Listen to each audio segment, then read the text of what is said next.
म्हणजे कोण आहे सिनेमात, कोण कोण आहे, काय काय आहे, काही माहिती टायटल वगैरे पण काही माहित नाही नव्हतं. काही नाही. फक्त तुला एका सिनेमात काम करायचंय असं असं. आणि मी असं बाथरूम मध्ये गेलो आणि असा सुबोध भावे चूळ भरत होता. तिनं पिक्चर बघितल्यानंतर टायटल्स पर्यंत ती थांबली की बाबा हा खराच आहे का तू. मला आता थांबायचं नाही आवडला होता.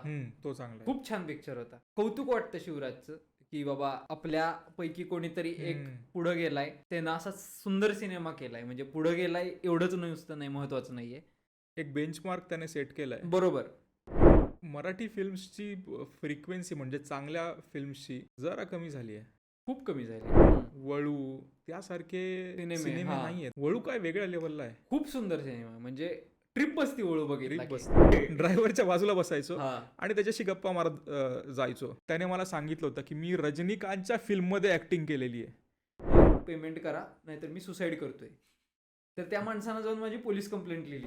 कॉलेज पैसे देत नव्हतं आपलं. मला मनसे म्हणून आवडते यार. तेव्हापासून मनसैनिक झाला. मनसैनिक आहे मी. मनापासून मनसैनिक. कुणाला काहीच माहित नाही, कुणाला काय माहित नाही. अक्षला विचारलं कसं जायचंय सिंहगडावर. तो म्हणला तो लाल लाईट दिसतोय का, तो सिंहगड आहे, चला.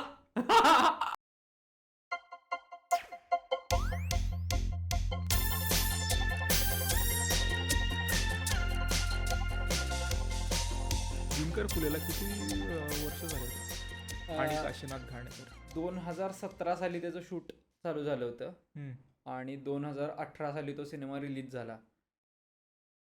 तर एक 2017 मध्ये एक नोव्हेंबरचं एक 50 दिवसांचं म्हणजे टोटल फिल्मचं शेड्यूल एक 50 दिवसांचं शूट होतं. 2018 मध्ये एक 15-20 दिवसांचं शूट झालेलं मार्च एप्रिलमध्ये. माझं त्यापैकी एक 10-1 दिवस होतं म्हणजे कंबाईंड त्या दोन्ही शेड्यूलमध्ये मिळून. कुठे पुण्यात झालंय का? सांगलीला शूट होतं. सांगली आणि मुंबईला शूट झालंय. कसा मिळाला जॉब तुला? तू तेव्हा हे करत होता का, कॉलेजमध्ये होतास ना? हो, मी कॉलेजमध्ये होतो. इंटर कॉलेजिएट थ्रू म्हणजे असं एक त्या ग्रुप्सवरती वगैरे त्या ऑडिशनचे मेसेजेस यायचे. आणि मग एकदा असंच आम्ही गेलो होतो 3 जण ते ऑडिशन द्यायला. आणि मी सगळ्यात शेवट होतो. म्हणजे मला आठवते अजून की मी लास्ट मेंबर होतो.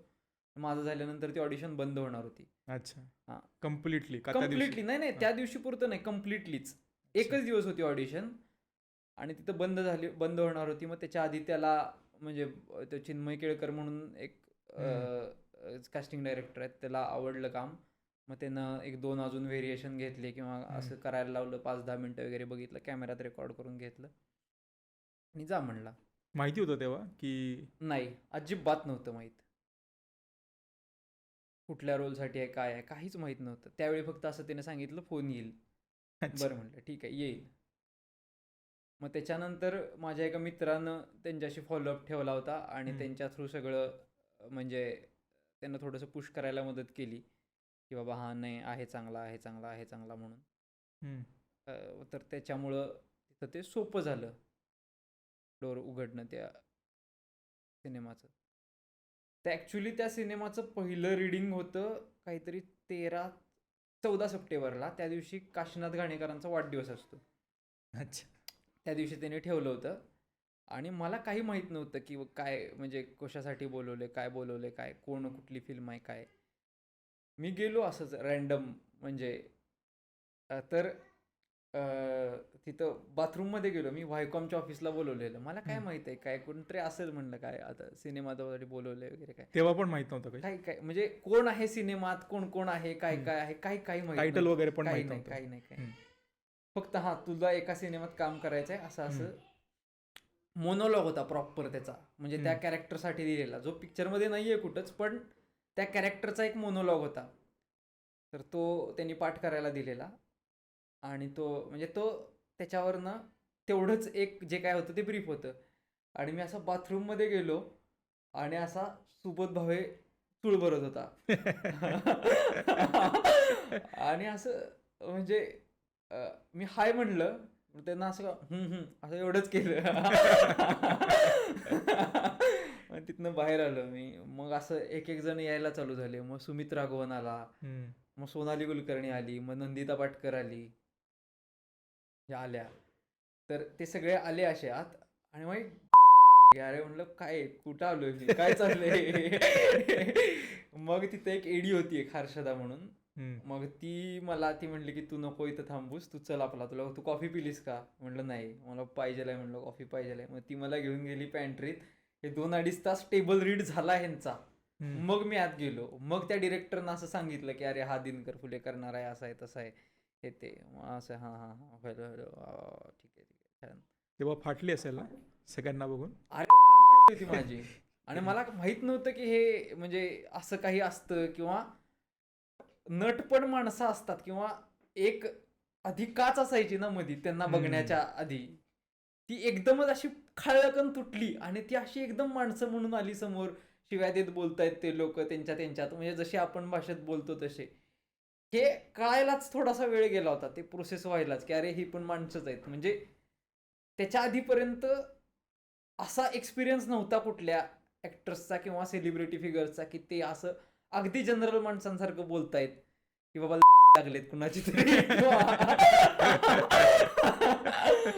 तर असं हे शब्द त्यांच्या तोंडातनं कानावर पडल्यानंतर अशी एक वेगळी मज्जा आली होती की काय यार, हे भारी आहेत, म्हणजे हे पण आपल्यासारखेच आहेत असं. त्याच्यानंतर शूट होतं. शूटच्या वेळी पण म्हणजे सांगलीला शूट होतं एक 10-12 दिवस. दिवाळीच्या दिवशी माझं शूट होतं, म्हणजे प्रॉपर दिवाळीचा पहिला दिवस असतो त्या दिवशी 3 दिवस, म्हणजे दिवाळीची पूर्ण दिवाळी मी घरी नव्हतो त्यावेळेला पहिल्यांदा. बर. नरक चतुर्दशीच्या दुसऱ्या दिवशी लक्ष्मीपूजनच्या दिवशी शूट होतं. लक्ष्मीपूजन, पाडवा, भाऊबीज 3 दिवस. तर मला तिकडे जायला लागत होतं. तर मी घरी सांगितलेलं नव्हतं की मी सिनेमा करतोय किंवा मला का? ऍक्टिंग. अरे कापला रोल तर काय सांगायचं परत. अच्छा. आधी हवा करून ठेवायचे सगळीकडे की हम्म. नाही नाही मी पिक्चरमध्ये काम केले असं तसं. हम्म. आणि नंतर रोल कापला काय करतोस. मी शेवटपर्यंत सांगितलेलं नव्हतं मी सिनेमात काम केलंय. आमच्या एका मावशीनं पिक्चर बघून येऊन रॅन्डम ती सुबोध भावेचा पिक्चर म्हणून गेली होती. आणि तिनं पिक्चर बघितल्यानंतर टायटल्स पर्यंत ती थांबली की बाबा हा खराच आहे का तो. तिनं टायटल्स मध्ये बघितलं नाव आणि मग घरी फोन करून सांगितलं की त्यानं पिक्चर मध्ये काम केलंय. अरे पण रिलीज झाल्यावर तरी सांगायचं. रिलीज झाल्यावरच. नाही तू फर्स्ट शो पण नाही मी बघितला? नव्हता बघितलेला, कारण की ऍक्च्युली झालं होतं काय, मला प्रीमियरचं एक तिकीट मिळालं होतं. एक तिकीट, पण मी त्यावेळी घरी होतो आणि प्रीमियर होता मुंबईला. म्हणजे 2 प्रीमियर होते, एक मुंबईला होता एक पुण्याला होता. तर मुंबईचा प्रीमियर हा 8 नोव्हेंबर 2018ला सकाळी 9 वाजता होता. आणि पुण्याचा प्रीमियर काहीतरी 10 तारखेला का 11 तारखेला असं संध्याकाळी 4-5 वाजता होता CPKला. तर मला मुंबईच्या प्रीमियरचं 1 दिवस आधी कळलं होतं हे सगळं, की 1 दिवस आधीच, म्हणजे की प्रीमियर आहे उद्या, असं आहे तसं आहे. आणि एवढं असं म्हणजे हॉस्पिटॅलिटीची अवेलेबिलिटी नव्हती. मी म्हणलं 2 तिकीटं मागितली होती, कोणाला तरी घेऊन तरी जाता येईल असं. पण ते म्हणले नाही एकच तिकीट आहे, असं आहे तसं आहे. आणि त्या दिवशी मी म्हणजे चुकून माझ्याकडनं गाडी मिस झाली होती मुंबईची. म्हणजे काही कारणामुळं, काही असू देत त्या काळात काही होत्या गोष्टी. त्याच्यामुळं ती मुंबईची गाडी मी मिस केली होती मुंबईच्या प्रीमियरची, की नाही कॅन्सल असं. एक म्हणजे कॅन्सल नव्हतं ते, पण नाही जाऊ शकलो तिथं मुंबईला. ट्रेलर मध्ये पण नाही आहे तू? ट्रेलर मध्ये नाही, गाण्यात होतो, इकडे शॉर्ट्स होते बरेच. पण नाही जेव्हा ट्रेलर रिलीज झाला आहे शॉर्ट्स होते त्याच्यात. अरे मग ट्रेलर मध्ये आहे म्हणजे पिक्चर मध्ये पण आहे ना? नाही ना दादा, हो ना. एक्स्ट्रा म्हणून माझे शॉर्ट्स भरपूर घेतलेत पिक्चर मध्ये. एक्स्ट्रा म्हणून होते काय? डायलॉग नव्हता? असं नव्हतं, डायलॉग बिलॉग नव्हता ट्रेलर मध्ये. पण काय एका गाण्यात एक होता शॉर्ट प्रॉपर एस्टॅब्लिश होईल असा किंवा काय. पण हे सगळं नंतर रिलीज झालं सिनेमाच्या. पण मला ते ऍक्च्युली जरा चांगलं वाटतंय की मी ते तेवढा वेळ पूर्ण खेचून ठेवलं होतं. आणि त्यांनी जेव्हा पिक्चर बघितला तेव्हाच त्यांना कळलं की भेंचोत केवढा रोल आहे घरातल्यांना, की ते एक चांगला सरप्राईज मी देऊ शकलो त्यांना आयुष्यात. या गोष्टीचा मला आनंद आहे. त्यांना घेऊन गेलेला? नाही त्यांचं ते गेले होते सगळे. मी पुण्यातल्या प्रीमियरला आलो होतो इथं. तर तेच असं त्या दिवशी सुद्धा मी, गहुदळे, बेकनाळकर आम्ही गेलेलो पिक्चर बघायला. रात्री 11चा शो, 8 नोव्हेंबर, तीच तारीख, त्याच दिवशी ज्या दिवशी रिलीज झाला होता. आणि त्या दिवशी आम्ही 2 पिक्चर रिलीज झाले होते, काशीनाथ घाणेकर आणि ठग्स ऑफ हिंदुस्तान. तर मी, गहुदळे आणि बेकनाळकर गेलेलो कुठं, सिनेपोलिसला गेलेलो औंधला पिक्चर बघायला. आणि तिथल्या डोअर किपरनं मला ओळखलेलं की त्याला विचारलं, म्हणजे हा असं पोरं बच्चन होता बरोबर, बच्चन हम्म. बच्चननं असं हे केलं, "हे, आम्हाला भाई पिक्चर मध्ये हे, असं." तर मग तो जो डोरकीपर होता तो म्हणला, हा हा, तो त्या ह्याच्यात आहे, तो चष्मा तुटतो तुमचा तो सीन ना. म्हणलं हो हो हो. मग मी त्याला असंच बघत रॅन्डम विचारलं, दुसरा पिक्चर बघितला का ठग ऑफ हिंदुस्तान? हम्म. तो म्हणला हो बघितला, त्यात तुम्ही नाही. ते एवढं भारी होत. तर म्हणलं कुठला पिक्चर चांगला आहे? तर म्हणलं हाच चांगला आहे, हाच चाललाय सगळीकडं. म्हणलं ठीक आहे. पण पाडले होते रे त्यावेळेला. ठग्स ऑफ हिंदुस्थानला पाडलं होतं, म्हणजे 4 स्टार होते त्याच्यात. आमिर खान, अमिताभ बच्चन, दीपिका पादुकोण, याची कॉपी होती ती, पायरेट्स. ऑफ हा. कॅरिबियन. पण काहीही असलं तरी सुद्धा, म्हणजे त्याच्यानंतर मराठीत 3 पिक्चर आलेले आठवड्याला. 8ला काशीनाथ घाणेकर आलेला, 17ला नाळ आलेला, पहिला नाळ, आणि त्याच्यानंतर 1 आठवड्यानं लगेच मुळशी पॅटर्न आलेला. एक दर 3 शुक्रवार 3, आणि तिन्ही पण पिक्चर 50-60 म्हणजे आठवड्यात 50 दिवस चालले थिएटरला, असे होते. मराठी फिल्म्स आता एवढ्यात कुठला आहे चांगला आलेला? मला आता थांबायचं नाही आवडला होता. तो चांगला आहे. खूप छान पिक्चर होता, तो चांगला आहे. खूप छान होता. म्हणजे कौतुक वाटतं शिवराजचं, की बाबा आपल्यापैकी कोणीतरी एक पुढं गेलाय आणि त्यानं असा सुंदर सिनेमा केलाय. म्हणजे पुढं गेलाय एवढंच नुसतं नाही, महत्वाचं नाहीये, तर त्यानं छान सिनेमा पण केलाय. आणि म्हणजे कधी काळी त्याला आपण ॲक्सेसिबल होतो, किंवा एकत्र काही गोष्टी केलेल्या आहेत, प्रयोग असतील नाटकाचे किंवा काय असतील, ह्या गोष्टी आता त्याचा अजून जास्त अभिमान आहे, की बाबा हा माणसानं एक सिनेमा केला जो प्रॉपर चालला, जो सिनेमा पण चांगला आहे, आणि म्हणजे खरंच त्यानं एक दार उघडलंय असं म्हणता येईल लोकांसाठी. आणि आपल्यासाठी पण जे आहेत, हां, एक बेंचमार्क त्याने सेट केलाय. बरोबर, अगदी आणि बरोबर. म्हणजे काही काही काही कंप्लेंट्स नाही आहेत माझ्या त्या सिनेमाबद्दल, काहीच नाही आहेत, की अजून जरा अरे असं पाहिजे होतं, तसं पाहिजे होतं, काही नाही. सुंदर आहे, जे आहे ते छान आहे. मराठी फिल्म्सची फ्रिक्वेन्सी म्हणजे चांगल्या फिल्म्सची जरा कमी झाली आहे. खूप कमी झाली आहे, खूप कमी झाली आहे. आता हाच तू म्हटलास तो आता picture, थांबायचं नाही. थांबायचं हां. नाही, तो एक. त्याच्या अलीकडे किंवा पलीकडे मला आठवत नाही रे कुठला चांगला रिलीज झालेला पिक्चर होता. हम्म. किंवा नेटफ्लिक्सवर पण फिल्म अशी नाही आहे कुठली. म्हणजे त्या काळात जेव्हा वळू आलेला, हम्म. वळू त्यासारखे सिनेमे सिनेमे हां, नाही आहेत. वळू काय वेगळ्या लेवलला आहे. खूप सुंदर सिनेमा, म्हणजे ट्रिप बसती ओळू बघितला ट्रिप की. बसते. असं मज्जा येते काहीतरी, की अरे ह्याच्यासारखं वागावं यार. माणूस वागायला चालू करतो, मिमिक करायला चालू करतो मी गोष्टी. एका सिटिंग मध्ये म्हणजे एकदा फिल्म बघितली, मला सगळे डायलॉग्स पाठ आहेत. म्हणजे तुला आमचा एक मित्र होता, तो रोज देऊळ पिक्चर बघायचा, रोज. त्याला एवढा आवडायचा. म्हणजे मला पण आवडतो देऊळ सिनेमा, ओळू पण आवडतो, देऊळ पण आवडतो. पण काय त्याच्यानंतर असं तसं काही झालेलंच नाहीये म्हणता येईल, असं की खरंच नाही झालेलं. म्हणजे सिनेमा कुठेतरी आपण आहोत मागं, हे खरं आहे, तंत्र म्हणून किंवा काय म्हणून. बघ ना, वळू, फॅन्ड्री, त्यानंतर अजून कुठले फिल्म्स होते ठरलो रे मी. कोर्ट कोर्ट गायब झाले आता सगळे, आता नाहीच. किल्ला आला होता चांगला. किल्ला होता एक छान. तसं तेलुगू आणि मल्याळम फिल्म्स त्यांची फ्रिक्वेन्सी चांगली आहे, म्हणजे खूप चांगली आहे. चांगल्या फिल्म्सची फ्रिक्वेन्सी. अरे तिकडं खूप मोठं सुपरस्टार कल्चर आहे ना. म्हणजे मी आत्ता एक सुपरस्टार कल्चर जाऊ दे, अशा फिल्म्स ज्यामध्ये सुपरस्टार्स नाही आहेत, म्हणजे हा ॲक्टर आहे हम्म, असं वाटत नाही, किंवा कसं म्हणणार, मोठे ॲक्टर्स नसताना सुद्धा जे फिल्म्स आहेत ते खूप सुंदर आहेत. म्हणजे त्याच्यामध्ये लेखन म्हणा, दिग्दर्शन म्हणा, छान आहे खूप.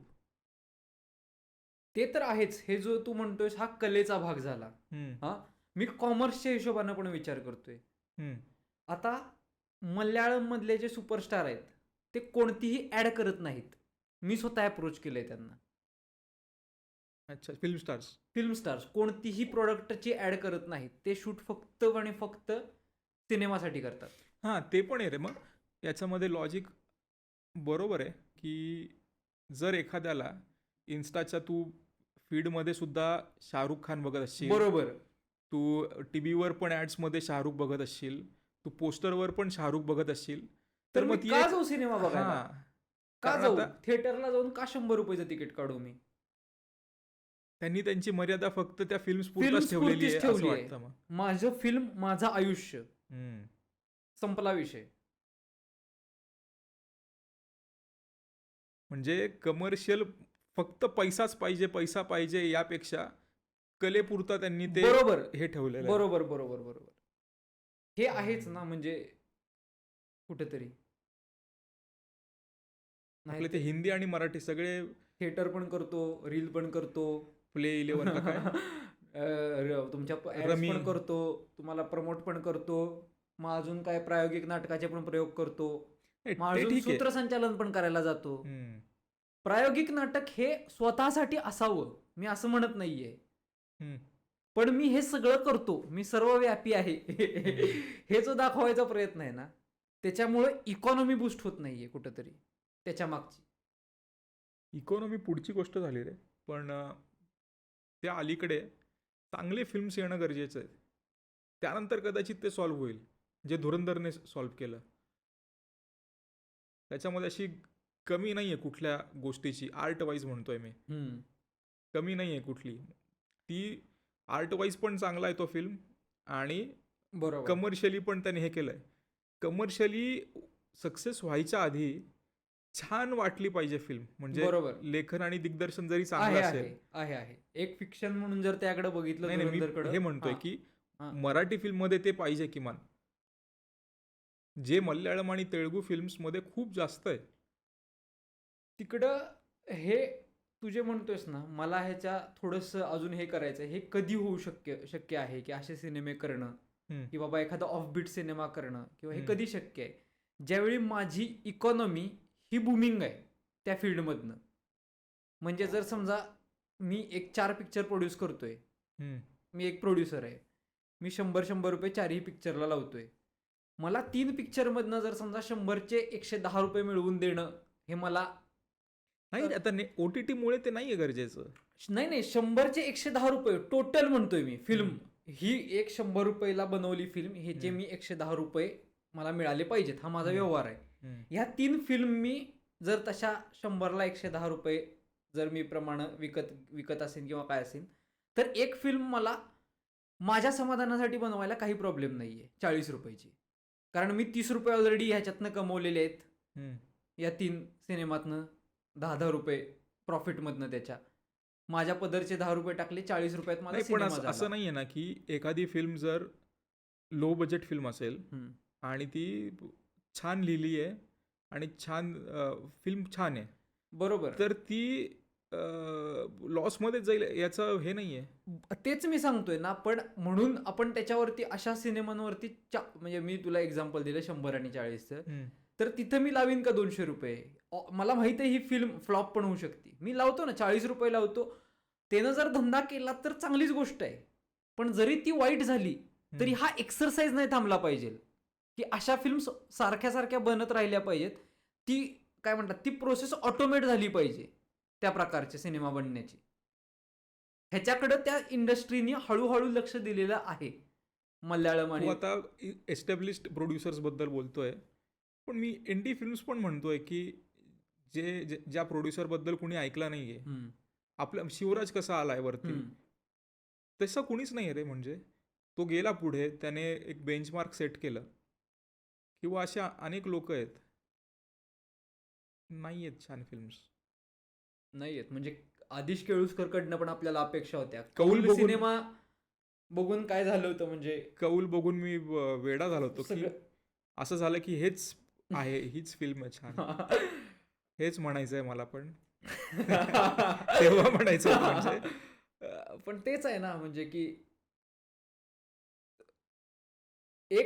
एकदा एक फिल्म करणं हे तसं सोपा आहे असं आपण म्हणू शकतोय, पण ती कन्सिस्टन्सी कोणी ठेवली आहे का आत्तापर्यंत? कन्सिस्टन्सी जरी नसेल, इतरांनी म्हणजे एकाने मशाल घेऊन दुसऱ्याला दिली किंवा दुसऱ्याने ती घेतली, तरी मोर दॅन इनफ आहे. पण तेच म्हणजे आता मशाल विजली आहे. मशाल पाण्यात बुडवूनच देतात लोक एकमेकांना, असं एकंदरीत हे आहे वाटतं. त्यामुळे काय कळत नाहीये की काय होईल काय इंडस्ट्रीत, किंवा काय होणारच नाहीये का हे असंच चालू राहणार आहे. दशावतार, मला ते तुंबाडची मंजुळा येतोय काहीतरी. तुंबाड एक छान होता फिल्म, छान हम्म. होती. अशा गोष्टी.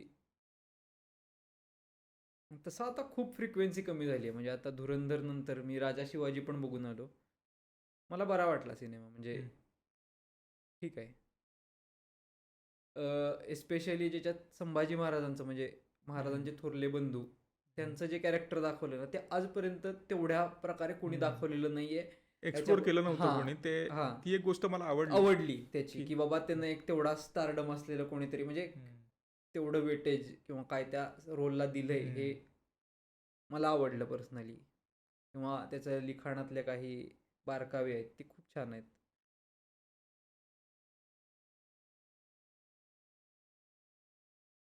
बाकी काय चाललंय अजून? बाकी काय नाही. मला तुला प्रश्न विचारायचा होता एक, काय रे बाबा? की तुला हे पॉडकास्ट चालू करावं असं का वाटलं? म्हणजे असं मी तुला हे विचारत नाहीये पॉडकास्ट, मला का पडलेला प्रश्न आहे हे पण मी सांगतो तुला. की आपण असं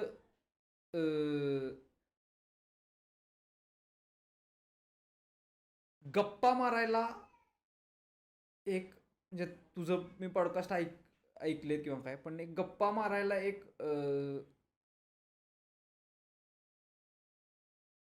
एक कॅरेक्टर असतं माणसाचं, असं की गप्पिष्ठ माणसांचं कॅरेक्टर असते. तसं मला तुझ्यात कधी दिसलेलं नव्हतं जोपर्यंत तू पॉडकास्ट चालू करत नाही. पण तू असा एकदम पॉडकास्ट चालू करणार, हे आपण कॉलवर पण बोललो, की मला तो एक पहिला शॉक आहे, की बाबा मी तुझ्याकडे तसं कधी हे बघितलेलं नाहीये, किंवा की एक पॉडकास्टर किंवा गप्पा मारूयात आणि त्याच्यातनं मज्जा करूयात, असं हे तुला का वाटलं की हे का करायला पाहिजे, किंवा असं सध्या एक्सपेरिमेंट करून बघूया थोडक्यात.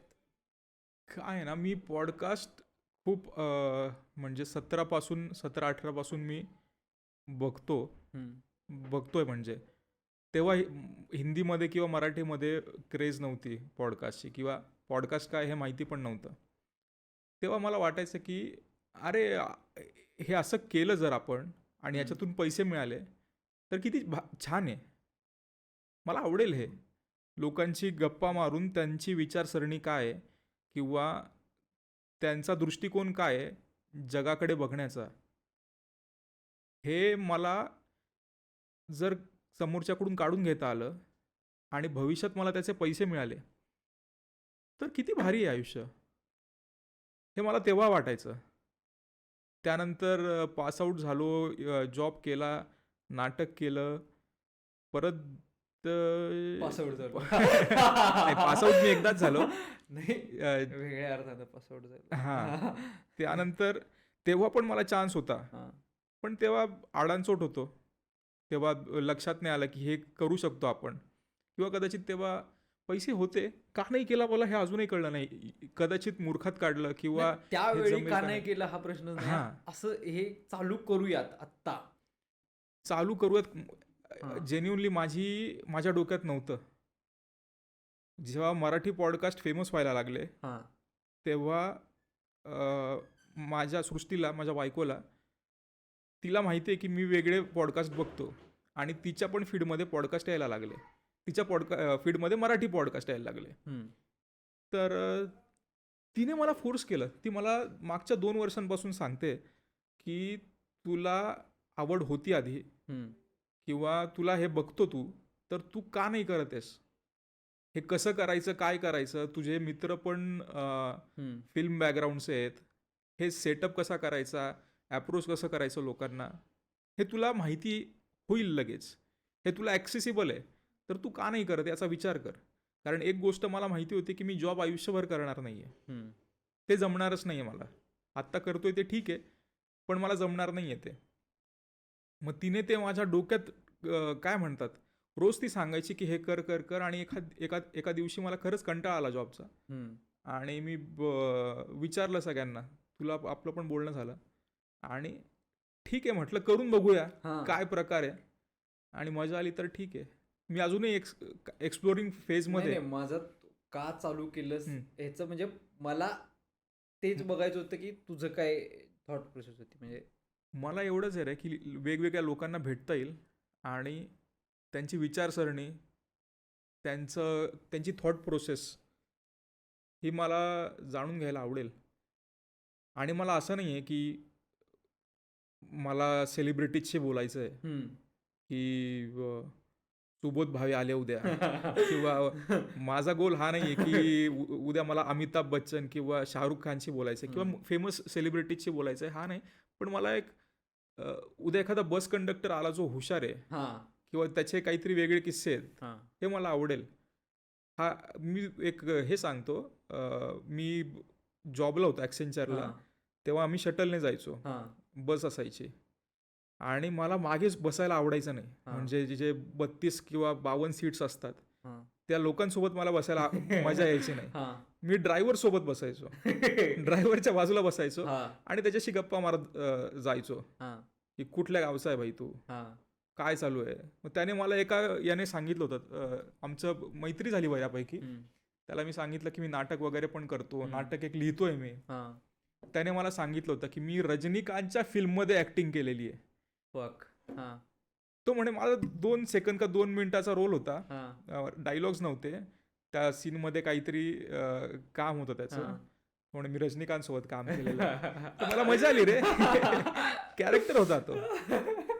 तर हे वेगवेगळ्या कॅरेक्टरशी बोलायला, तसं मी एक्स्ट्रोवर्ट नाही आहे. हा. मी 10 लोक जमले असतील तर त्यांच्यासोबत जाऊन गप्पा नाही मारणार, तुझ्या म्हटला हा. गप्पी एक्झॅक्टली तर. मला हा. तो मुद्दा होता की पण मी 1 on 1 असं मला आवडतं लोकांशी बोलायला वेगवेगळ्या, की काय आहे काय नाही आहे हे जाणून घ्यायला मला मजा येते. अरे असाच एक किस्सा आहे, मला विसरलो मी नाव त्या माणसाचं म्हणजे. हम्म. तर आम्ही असं बसलेलो, मी आणि शंका एकदा. तर एक माणूस आला असा, आणि आम्ही काहीतरी नाटकाबद्दल वगैरे बोलत होतो, असं तसं हे ते हम्म. असं. तर तो माणूस आला, एकदम असा लोड होता तो, हम्म. आणि तो येऊन सांगायला आला, जॅकी श्रॉफला जागा दाखवलेली आहे मी, जॅकी श्रॉफला जागा दाखवलेली आहे. आम्हाला कळलं ना की हा काय बोलतोय असं तसं. मग त्याला आम्ही सांगितलं कॉन्टेक्स्ट की बाबा आम्ही असं असं नाटक करणारी लोक आहे किंवा काय आहे, रॅन्डम विंडम. म्हणजे त्याला माहित होतं. तर तो शंकाचा एक मित्र आहे नचिकेत पूर्णपात्रे म्हणून ऍक्टर, त्यांच्याबरोबर त्यानं काम केलं होतं, आणि त्यांचं नाटक बघायला जॅकी श्रॉफ आला होता, आणि त्यानं फक्त जॅकी श्रॉफला ही तुमची सीट एवढं दाखवलं होतं. तर तो माणूस अजून पण सांगत फिरतो, जॅकी श्रॉफला जागा दाखवलेली आहे मी. हे किती भारी आहे, त्या माणसाच्या डोक्यात ते आहे की जॅकी श्रॉफला मी जागा दाखवलेली आहे आयुष्यात. ते एकदा कधीतरी झालं असेल. म्हणजे ते पुलं म्हणतात, म्हणजे पुलंचं कुठंतरी आहे ना की ते नेहरू माझ्याशी बोललेत असं म्हणले होते. तर ते कधी बोलले होते असं त्याने विचारलं. ते म्हणले नाही का, ते एकदा मीटिंग, ते हॉल चालू होता, सगळ्या हॉलमध्ये बसलेलो, आणि बाहेर जा रे एवढं म्हणले होते. आणि तो माणूस नंतर सगळ्यांना सांगत फिरतो की म्हणजे नेहरू बोललेत, नेहरूंना भेटलोय मी किंवा काय. हे भारी आहेत किस्से असे, म्हणजे मजा येते असे किस्से. हेच आहे रे, मला आवडेल हे करायला, लोकांचे किस्से ऐकायला, किंवा त्यांची थॉट प्रोसेस ऐकायला, विचारसरणी ऐकायला मजा आहे. आणि तुला अजून एक प्रश्न विचारायचा होता की म्हणजे असं काही मी विचार नव्हतो करून आलेलो, हा आत्ता जस्ट सुचला हा, की तुझं नाव अक्षय आहे, तर तुला एक कॉमन, म्हणजे तुला वाटतंय का की अक्षय हे नाव कॉमन आहे फार, आणि एका कॉमन नावाचा तुला काय आत्तापर्यंत तुझ्या आयुष्यात त्याचं हे आहे, आणि ह्याचा परिणाम तुझ्या मुलाचं नाव ठेवताना तुला काय झाला का, की बाबा तुझं नाव अक्षय आहे, हम्म. तर मग मी माझ्या मुलाचं नाव XYZ ठेवण्याच्या प्रोसेसमध्ये ह्या गोष्टीचा कुठंतरी बॅक ऑफ द माइंड विचार होता का किंवा काय, हे मला विचारायचं होतं फक्त. माझं नाव कॉमन आहे यामुळे मला काही हे नाही रे, प्रॉब्लेम नाही आहे बरं. जेन्युनली. हम्म, मला मजा आली असती किंवा आवडलं असतं हम्म. माझं नाव जर अनकॉमन असतं तर. हा, पण कॉमन आहे म्हणून मला काही प्रॉब्लेम नाही आहे. बरोबर. किंवा मी कॉन्शियसली असा विचार पण नव्हता केला की मला मुलाचं नाव वेगळं काहीतरी ठेवायचं आहे, हा. वेगळंच काहीतरी अजब नाव ठेवायचं आहे याचा मी यामुळे अश्लाघ्य. अजून बरीच नावं आलीत बरं का. नाव ना मला क्रायटेरिया हा होता नावाचा की नावामध्ये स्ट्रेंथ पाहिजे किंवा जड नाव पाहिजे. असे मे नाव नको आहेत मला, किंवा असे काय म्हणतात पादरे नाव नको आहेत. मला शंभू चाललं असतं, शिवा चाललं असतं, हे मला चालणारी नावं होती जरी कॉमन आहेत. नाही तेच म्हणतोय तर मी मी थॉट प्रोसेस काय होती तुझी? तेच एक नावामध्ये जड नाव पाहिजे होतं मला, किंवा त्याच्या अर्थपूर्ण नाव पाहिजे होतं. आणि अगदी कॉमन पण नको की म्हणजे अक्षय, शुभम, अजून काय अशी नावं नको होती. त्याच्यामध्ये काहीतरी इसेन्स पाहिजे, काहीतरी अर्थ पाहिजे. या 2 गोष्टी होत्या. आणि जड नाव पाहिजे होतं मला. शंभू चाललं असतं, शिवा चाललं असतं, त्याच्यामध्ये स्ट्रेंथ आहे. कारण आपल्या नावा आहे तो, म्हणजे आपल्याला ते अजून नाव घेतलं तरी अजून आणि आणि पॉवर आहे. पॉवर पाहिजे नावामध्ये. कारण नावाचं आणि आपल्या कॅरेक्टरवर फरक पडतो नावाचा. हो. त्यामुळे असं डोक्यात स्पेसिफिक काहीतरी आपण जगावेगळं नाव जे कुणीच ऐकलं नाहीये हे शोधण्याकडे मी नव्हतो गेलो. प्रॉब्लेम हा झाला की बाकीची नावं मला माझ्या बायकोला चालत नव्हती, माझ्या घरच्यांना पण ती नावं चालत नव्हती. त्यामुळे ही जी हे कॉमन मिनिमम प्रोग्रामवर ठरलेलं नाव आहे. हे नाव असं आहे की हे नाव कोणाला सगळ्यांना आवडलं, किंवा छान आहे म्हणजे फार ते न्यूट्रल होतं नाव, की आवडलं पण नाही आणि हे पण नाही. काही लोकांचं म्हणणं होतं की खूप मोठं नाव आहे, नका ठेवू. पण म्हटलं ठीक आहे यार, आता काय नाव पॉवर पाहिजे नावामध्ये. अगदीच माझा एवढ्या विचारण्याचा मुद्दा एवढाच होता की तुला एक नाव ठेवताना तुझे आत्ता म्हणलास की त्याच्यात त्यानं कॅरेक्टर एक तयार होतं किंवा काय होतं, हा तुझ्या डोक्यात फॅक्टर होता का? आणि त्याच्याशी तू कसं जे तू आता सांगितलंस तेवढंच फक्त मला होतं. मला हे आहे की नावाचा तुमच्या कॅरेक्टरवर फरक पडतो, आणि नाव जड पॉवर पाहिजे नावामध्ये, आणि त्यासोबत अर्थपूर्ण पाहिजे, इसेन्स पाहिजे त्या नावाला.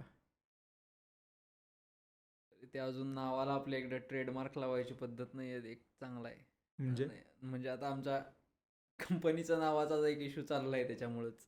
काय ते की एक आमच्या कंपनी आता एस्टॅब्लिश्ड नाव जे आहे ते बदलावं लागेल की काय, अशी शक्यता आहे. म्हणजे काही गोष्टींमुळं किंवा कोण केसेस करतं काय काय काय काय काय काय तर त्याच्यातच एक आत्ता मी हे बघत होतो की रिनेम करायचं आहे ब्रँड, रिब्रँड करायचं आहे थोडंसं. तर ते करत असताना एक ब्रँडची फिलॉसॉफी किंवा काय हे एक असतं, काहीतरी फ्रेमवर्क असतं. पण एका मुलाला नाव द्यायचं आहे त्यावेळी काय फ्रेमवर्क असतं हे आधी हे होतं की मला तेंडुलकर आवडतो म्हणून सचिन नाव दिलं, राहुल ठेवलं, किंवा राहुल ठेवलं. फिल्म ऍक्टर आवडला एखादा, महेश मांजरेकर आवडला, महेश नाव दिलं. मला नाही असं एवढा कुणी ऍक्टर आवडत नाही की त्याचं नाव देऊ शकेल. रोहित कोकाटे नाव ठेवलं फक्त जर कौलच बघितलं असतं रोहित कोकाटे, अक्षय काळे. रोहित कोकाटेपेक्षा फिल्म लिहिणारा हुशार होता, केळुसकर, आदिश, ते पण नाव छान आहे. काय फक्त मला आवडून उपयोग नाही, सगळ्यांना 2 कुटुंबातल्या सगळ्या लोकांना ते आवडायला पाहिजे. चांगला आहे. नाहीतर मी शिवा ठेवून मोकळा झालो असतो रे.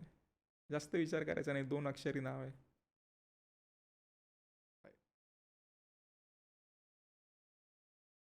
तू ब्रँडचं रिब्रँडिंग करायचं म्हटलास, काय सीन आहे? सीन काही नाही, काही म्हणजे टेक्निकल प्रॉब्लेम्स आहेत, त्याच्यातनं ते रिब्रँडिंग होऊ पण शकतं, नाही पण होऊ शकत. मग आज किंवा एक थोड्या दिवसांपूर्वी असा डिसिजन झाला की जाऊन देईल, आपण करून टाकू रिब्रँड. हम्म. कारण हे ट्रेडमार्क वगैरे ह्या गोष्टी किंवा ह्याच्या केसेस किती दिवस चालतील, त्या जजच्या मूडवर आहेत त्या गोष्टी सगळ्या. का बरं झालं पण हे? आता काय कुणाला नाही बघवत कुणाची प्रगती. म्हणजे आता हे आपण हे असतं भिंतीवर एक वस्तू असते ज्याच्यात वेळ बघतो आपण, त्याला काय म्हणतात हिंदीत? घड्याळ. हिंदीत. घडी. हां. आणि आपण ज्याच्यात राहतोय त्याला काय म्हणतात? घर. या दोन्ही गोष्टींचा संबंध आहे का? नाही. हां, त्यांना वाटला. कोणाला? ते घडीवाल्याला वाटला. काय नाव काय तुमच्या ब्रँडचं? घर सोप्स. घर सोप्स, नाव आहे. हां. आणि कुणी केस केली आहे? घडीवाल्यानं. घडी आणि घर हां. एक आहे म्हणून. ते घडीचं घरी काही राज्यात वाचलं जातं. मग ते घरी आणि घर हे सिमिलर आहे. हे नाही चालत. केस चालू आहे कोर्टात, सुप्रीम कोर्टात केस चालू आहे. नुसत्या डेट्स येतात, पुढं जातं सगळं. मग आता चेंज करायचं ठरवलं. हां, म्हणजे चांगला आहे ना डिसिजन तो, की बाबा जाऊन देईल, करून टाकू आपलं आपण सेफ. कशाला आपल्याला पाहिजे काय? आपण साबणच विकणार. काही झालं तरी. पण तरी फरक पडतो रे, पडेल असं वाटत नाही? 5-10% पडतो, पण त्याच्यासाठीच मग आता त्या सगळ्याच गोष्टी आल्या ना, की आधी एक आत्ता जो ब्रँड आहे त्याचा ढिंडोरा पिटा, की बाबा नाही हेच हाच हा डॅश डॅश डॅश नाव डॅश डॅश डॅश नाव, ते लोकांनी ऐकलं पाहिजेल आहे. मग परत त्यांना एड्युकेट करा की ह्या ब्रँडचं नाव आता हे झालेलं आहे, मग परत त्या नवीन नावाला घेऊन ढिंडोरा पिटा. हे एक ह्याच्यावरच तर, हे जर नाही केलं तर माझा जॉब जाणार ना दादा. म्हणजे मी काय करू जाऊन ऑफिसमध्ये जर ह्या गोष्टीच बंद झाल्या तर? अशा काहीतरी मार्केटिंग गिमिक्री आहे ही सगळी, असं मला वाटते. आहेच, पण मग ते कष्ट परत आलेच ना, दिंडोरा पिटा रिब्रँड. कष्ट म्हणजे तेच काम आहे ना, त्याच्यासाठीच ते हायर करतात लोक. पण जे तू सुरुवातीला केलं होतं तुमच्या कंपनीने, किती आता 3 वर्ष झाले?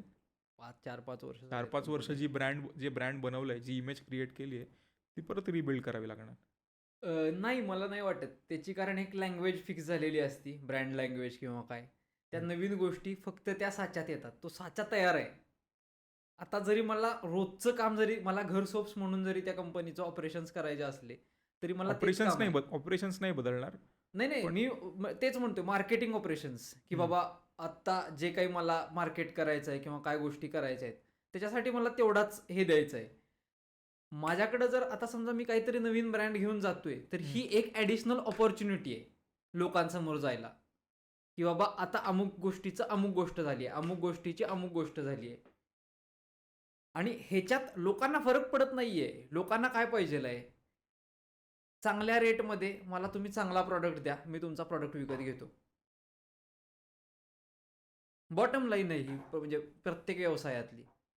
कस्टमर जो आहे त्याला फरक पडत नाहीये तुमच्या ब्रँडचं नाव काय आहे किंवा काय तुम्ही काय हे करताय किंवा काय हे करताय. ह्याच्यात एक धोके असे असू शकतात की काही डुप्लिकेट प्लेयर्स येऊ शकतात किंवा याच्यामध्ये पण आहे. पण त्याचा काही एवढा हे नाही रे, म्हणजे मला नाही वाटत की असं रिब्रँडिंग किंवा मी जेवढं आत्ता बघतोय तेवढं ती एक मार्केटिंग ऑपॉर्च्युनिटी म्हणूनच बघतायत लोक. म्हणजे मी तर पहिल्यांदा सजेस्ट केलं होतं की असे आयडिया दिली होती की आपण ब्रँडची मय्यत करूया, आहे त्या ब्रँडची प्रॉपर असे होर्डिंग बिर्डिंग लावायचे सगळीकडं, मर गया वॉब नाही रहा असं असे करून प्रॉपर एक अशी जे हे करतात ना, आंदोलन वगैरे करताना करतात, असे आणायची 50-100 लोक आणि त्यांची एक असा प्रॉपर मार्केटिंग इव्हेंट करायचा तो, आणि वारला ब्रँड वारला, हे झालं ते झालं, अशा आयडियाज दिल्या होत्या. आणि हे ओपन आहेत सगळी ते, कारण की त्यांना पण तेच पाहिजे. आवडली का ही आयडिया? नाही आवडली. म्हणजे 1-2 लोकांना आवडली होती, पण त्यांच्या सेवरती काही नव्हत्या गोष्टी. आणि एवढं नाहीत करणार लोक, म्हणजे कारण ते घुसू पण शकतं. कारण त्यावेळेला ते असं नव्हतं की आपल्याला स्वतःला करायचं आहे, ते करायला लागलं तर करायचं आहे अशी अपेक्षा होती. पण आता असं आहे की नाही, आपण करून टाकूया, जे होईल ते होईल, बघूया. आधीच सेफ साईड राहिलेलं चांगलं. म्हणजे आणि यांनी डिरेक्टली सुप्रीम कोर्टात केस केली. आधी तुम्हाला कॉन्टॅक्ट केला होता का काही? नाही, मला नाही माहिती त्याच्याबद्दल काय. ह्याचे डिटेल्स माझ्याकडे नाही आहेत काहीच. पण केसच केली असेल, म्हणजे जेवढं मी ओळखतोय ना हे असं सगळं प्रकरण, हे नाहीत बोलत बसत की तू असा आहे, तू तसा आहे. आपलं नाटकांचा वेळ कधीपासून लागला?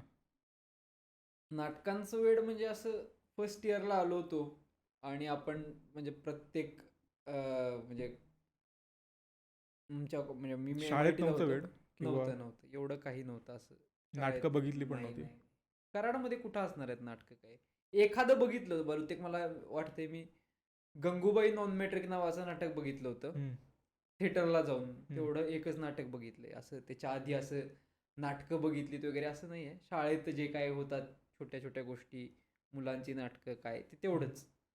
असं गणपतीत डेकोरेशनमध्ये सीन बघितलेत, हे बघितलेत, ते बघितलेत, तेवढंच. असं काय मी बाबा आता या फील्डमध्ये जायचं किंवा या लेवलपर्यंत असं काय करायचं असं काही एक्सपोजर नव्हतं. मी इथे इंजिनिअरिंगला आल्यानंतरच या नाटकांची आवड पण नव्हती इंजिनिअरिंगमध्ये? इंजिनिअरिंग च्या म्हणजे सुरुवातीला म्हणजे आल्या सुरुवातीला नव्हती अशी काय बाबा की मी नाटक करायला आलो इथं, अशातला काही भाग नव्हता.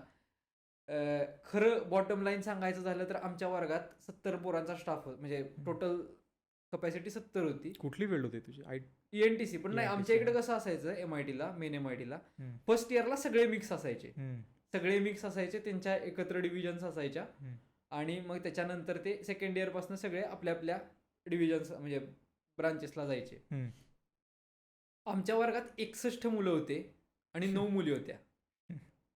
तर आणि आपण सगळे आउटसाइडर्स होतो, म्हणजे माझ्याबरोबरचे किंवा अजून 2-3 जण असे होते. त्याच्यामुळं पुण्याबाहेरून आलेली? पुण्याबाहेरून पेक्षा सुद्धा त्या जगाच्या बाहेरूनच आलेले ते सगळी लोक जी होती तिथं, ती IIT साठी प्रिपेअर करणारी, कोटामध्ये गेलेली, किंवा एक काय म्हणता येईल त्यांचं IIT राहिलंय ह्याचं त्यांना खंत होती. आम्हाला MIT मिळाल्याचा आनंद होता, म्हणजे आमच्यासाठी आम्ही आमच्या बेस्टमध्ये होतो त्या काळात. आणि ते असं होतं की यार MITला करायला लागतं यार इंजिनिअरिंग, अशी लोक पण होती. मग त्याच्यात एक असं ते तयार झालं होतंच की अरे यार, म्हणजे इथल्या ह्या 9 मुली आहेत, ह्यांच्याकडे तर बघणं म्हणजे काय म्हणजे हेच नाहीये, चान्सच नाहीये काय. तरी प्रयत्न केले होते काही 15 ऑगस्टला वगैरे वगैरे इकडं तिकडं. आणि ते जेव्हा कळलं की होत नाहीये, मग त्यावेळेला असं झालं की अजून अशा कॉलेजमध्ये ग्रुप्स असतात जिथं हा रेशो चांगला आहे, खूप चांगला आहे. मग रोबोकॉन होतं, ते बहा असतं ॲक्सलरेसर्स, ते होतं, ते काय काय बहा, सुप्रा, अजून अशा बऱ्याच ग्रुप्सच्या ऑडिशन दिल्या. कुणीही घेतलं नाही मला. कल्चरलवाल्यांनी घेतलं. गेलो तिकडं. तिकडे एक छान रेशो होता. मजा आली. तिकडे जाऊन पण अक्षय हरसुळेच भेटला आम्हाला. पण त्याच्यामुळं आहे आत्ता अक्षय हरसुळेमुळं. कारण अक्षय हरसुळेनं खूप खूप मदत केली आयुष्यात. म्हणजे ज्या काळात काही गोष्टी म्हणजे कसंही वागणं शक्य होतं किंवा काय, त्या काळात त्या माणसानं गड किल्ले दाखवलेत, किंवा तो स्वतः घेऊन जायचा, नाईट ट्रेक करायला घेऊन गेलाय. कात्रज ते सिंहगड केलाय त्याच्याबरोबर, राजगड ते तोरणा केलाय, तोरणा बऱ्याच वेळा केलाय, राजगड बऱ्याच वेळा केलाय, सिंहगड केलाय. असं तो घेऊन जायचा सगळीकडं आणि असा मागं लागून घेऊन जायचा. त्याच्यामुळं ते त्या म्हणजे तेव्हा जरी ते असं फिजिकली एक बॅरियर वाटत असलं की यार नाही जायचं यार, हे काय यार घेऊन जातो, तर मस्त आपण पडलेलो असतो सगळे, तरी सुद्धा ते एक त्याच्याबरोबर जाताना मजा यायची की त्याचेच काहीतरी किस्से व्हायचे. किंवा मग सिंहगडावरचा कात्रज ते सिंहगडला आम्ही गेलेलो आणि आम्ही सगळे स्वारगेटला गेलो. स्वारगेटमधनं साताऱ्याच्या बसमध्ये बसलो आणि ती बस बोगद्यात जिथं थांबती तिथं उतर असा काहीतरी त्यानं सांगितलं होतं. आणि तोपर्यंत अक्षयदादाचं असं होतं की नाही मी गेलोय ना, मी केलाय ट्रेक, बऱ्याच वेळा केलाय असं तसं. आणि तो त्यावेळी पासआउट होऊन 2 वर्ष झाली होती अक्षयदादा. म्हणजे हे 2017च्या दरम्यानचं असेल, 2017 सप्टेंबर ऑक्टोबरचं. तर त्याला असं हे केलं की काय म्हणतात ते, नाही चला गेलोय मी, मला रस्ता माहित आहे, असा आहे तसा आहे तेव्हा. आणि त्याला थोड्या दिवसा म्हणजे असं एक थोड्या वेळानं विचारलं की तू शेवटचा कधी गेलेला, तर त्याने सांगितलं 8वीत असताना. म्हणजे जवळपास 10 एक वर्षापूर्वी अमावस्येची रात्र. हे कुणी बघितलेलं नाहीये. टॉर्च नाहीत कुणाकडं. नाईट ट्रेक करतायत कात्रस्ती सिंहगड फोनच्या बॅटऱ्यावर आणि 10-12 पोरं मस्त. कोणाला काहीच माहित नाही. कुणाला काहीच माहित नाही, कुणाला काय माहित नाही. अक्षला विचारलं कसं जायचंय सिंहगडावर. तो म्हणला तो लाल लाईट दिसतोय का, तो सिंहगड आहे, चला. अशा अवस्थेत पूर्ण केलाय तो ट्रेक. अक्षानं पहिली जी टेकडी होती, इथनं मला 2 मजले उतरून खाली जायचंय फक्त. हे अंतर पार करायला त्यानं 3.5 किलोमीटर चालवलं होतं पहिल्यांदाच त्याच टेकडीवर. पण मज्जा आली होती ना, त्याच्यामुळेच मज्जा आली. आज तेच किस्से. पोहोचले सिंहगडवर पोचलो ना. किती वेळात? तर रात्री 8 वाजता वगैरे उतरलो होतो आम्ही कात्रजला. दुसऱ्या दिवशी सकाळी 8:30 वाजता घरी पोचलो होतो सिंहगडावर. कारण असे आम्ही आणि वाट चुकले नाहीत? वाट बऱ्याच वेळा वाट लागली होती दादा. त्या अक्षाचे पाय भरले होते. त्याला कसा आणलाय आमचा आम्हाला माहित आहे. जो आम्हाला घेऊन जाणं अपेक्षित होतं सगळीकडं त्याला आणलाय. आणि हा तो पण सांगल त्याचे बूट फाटलेत त्या ट्रेक मध्ये. माझे मी फेकून दिले बूट, म्हणलं नाही घेऊन जाणार आहे मी बूट परत घरी. 3-4 बिन चप्पलचे घरी आलोय आम्ही येताना. नशिबानं काय झालं नाही त्या दिवशी रात्री. नाहीतर अमावस्या बघून ट्रेक काढला होता फौजनी. म्हणजे ठरवलेलं होतं, तिथं गेल्यावर कळलं की भिंचो चंद्र का नाहीये, आज अमावस्या त्यात. वाट चुकल्यावर कळाली कशी वाट मग? मॅप्सने? नाही मॅप्स जिप्स कुठलं काय रे, मॅप्स जिप्स काय चालत नाही गडावर वगैरे. आणि अशा ट्रेक बिक मध्ये कुठं चालतंय काय. लोकांना विचारलं गावकऱ्यांना? चुकली कुठे कोण गावकरी दादा. टेकडं सगळी, टेकडं जंगल, ट्रेल आहे तो. कळालं कसं की योग्य वाट कुठली आहे? असं दिसतंय खाली. इथनं चाललो ना रे आपण, असं नाही सांगतायत पोरं, इथनं असं जरा चढूया आपण वरती, जातंय तिथं. नाही इकडनं नाही, इकडनं जायचंय असं असं म्हणून त्यांना 2.5-3 किलोमीटर फिरवून नेलं होतं तिथं. तिथंच असं. हे आता वाटत असेल हे खोटं आहे, एक्झॅजरेशन आहे, पण त्या दिवशी पोरं अशी होती की सुरुवातीला चवताळली होती सगळी पोरं. भारी आहे. पाहिजे हा एक्सपिरियन्स सगळ्यांना. त्याच्या आधी आम्ही एकदा 6 जण गेलेलो राजगड ते तोरण्याला. त्यावेळी पण मज्जा आली होती. म्हणजे तो पण छान, खूप सुंदर ट्रेक आहे तो, खूप सुंदर ट्रेक. आम्ही हरवलेलो तिथे. मला तुला हे विचारायचं, तू मगाशी म्हटलास नाटकाची आवड नव्हती आणि मुलींसाठी एक थोडक्यात तू गेलास, पण मग ती आवड निर्माण कशी झाली? कारण त्यानंतर तुझ्या बोलण्यातून असं आलं आता की तू नाटकं पण बघितली नव्हती. बरोबर. पण जे मला माहिती, तुला नाटकांचे मोनोलॉग्स पण आता पाठ आहेत अगदी आहेत. तर हे ट्रान्झिशन कसं झालं? त्या एका नाटकाच्या प्रोसेसमध्ये आहे ना हे सगळं झालं, एवढंच मी सांगू शकतो. आसामी नावाचं नाटक होतं, फिरोदियाचं नाटक होतं. अच्छा. आणि त्या काळात म्हणजे त्या ग्रुपमध्ये एक अटेन्शन मिळत होतं. हा त्यातला सगळ्यात मोठा बेनिफिट ठरला की तिथं ते जे एक्सरसाइजेस घेतले जायचे ऍक्टिंगचे किंवा काय, हे एक कल्चर खूप छान होतं रे. म्हणजे MIT मध्ये मी अजून म्हणजे त्याच्याबद्दल थँकफुल आहे की त्यांनी सगळ्यांना सगळं करायची परमिशन दिली होती की तू ऍक्टिंग पण कर, तू बॅक स्टेज पण कर, तू हे पण कर, तू ते पण कर. त्याच्यामुळं पहिल्या वर्षी आम्ही सगळं केलं होतं की ऍक्टिंगचे इम्प्रोव्हायझेशन्स केले. मग त्याच्यातनं कळायला लागलं की अरे हा ऍक्टिंग येते. आणि मला कळण्यापेक्षा आधी आजूबाजूच्या लोकांना कळायला लागलं होतं की जे सिनियर्स बघत होते किंवा काय. मग त्यांनी मला इम्प्रोव्हसाठी वगैरे बोलवलं होतं, म्हणजे कास्टिंगसाठी नाटकाच्या किंवा काय. त्याच्यात नाही झालं, पण मला त्याच्यानंतर लगेच म्हणजे हे आपलं फिरोदिया संपतो फेब्रुवारी-मार्च टाईप, आणि त्याच्यानंतर लगेच एप्रिलमध्ये एक कमर्शियल नाटक मिळालं होतं ॲज अ नट म्हणून. आमच्या अभयसिंह जाधवनं एक प्लुटो नावाचं नाटक लिहिलं होतं.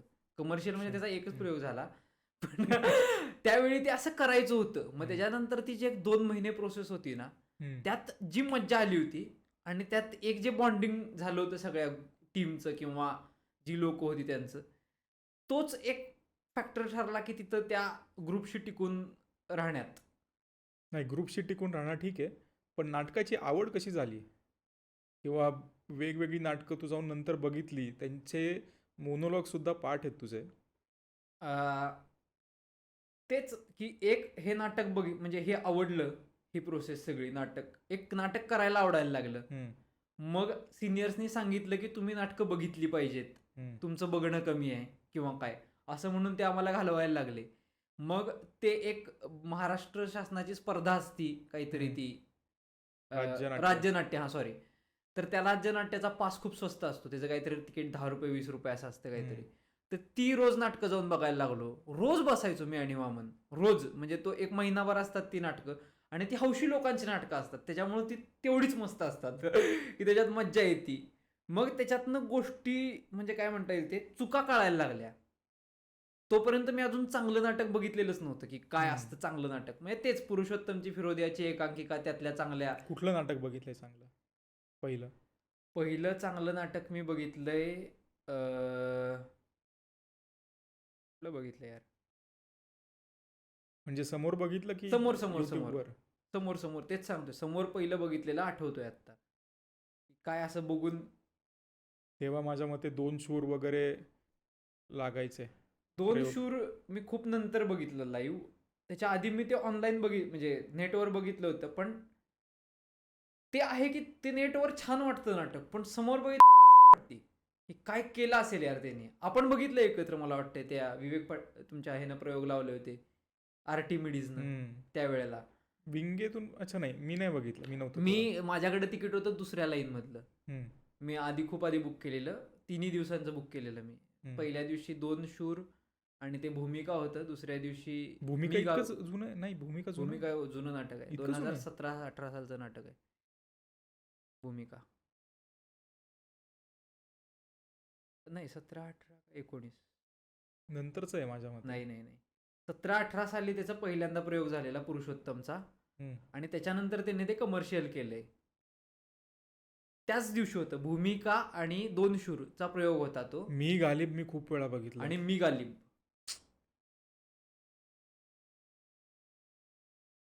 अशी नाटकं नाही लागत यार हा, आता. नाटकं पण अशी लागत नाही. भूमिका चालू आहे माझ्या मते आता. भूमिका चालू आहे. 2 शूर आणि मी गालिब. मी गालिब किती सुंदर नाटक आहे. बिनकामाचे संवाद किती छान नाटक आहे.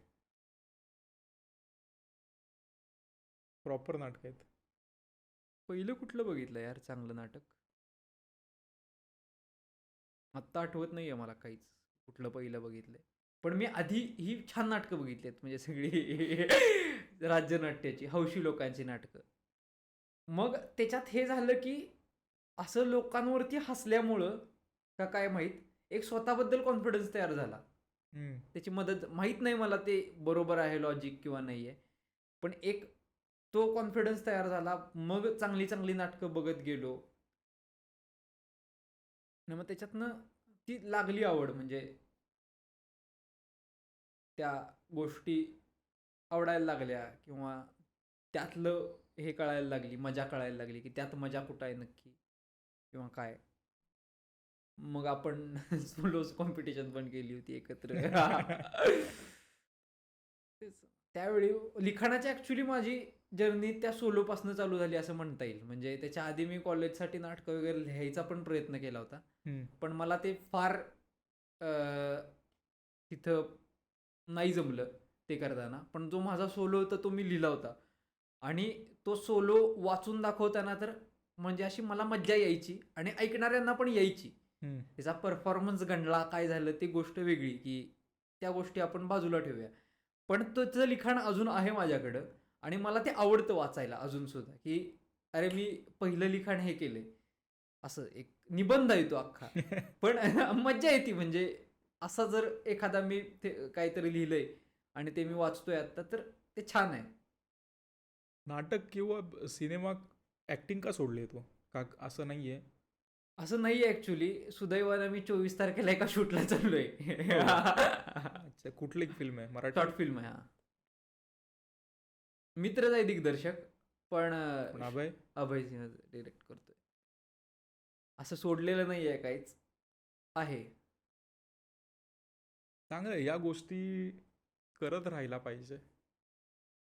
होय.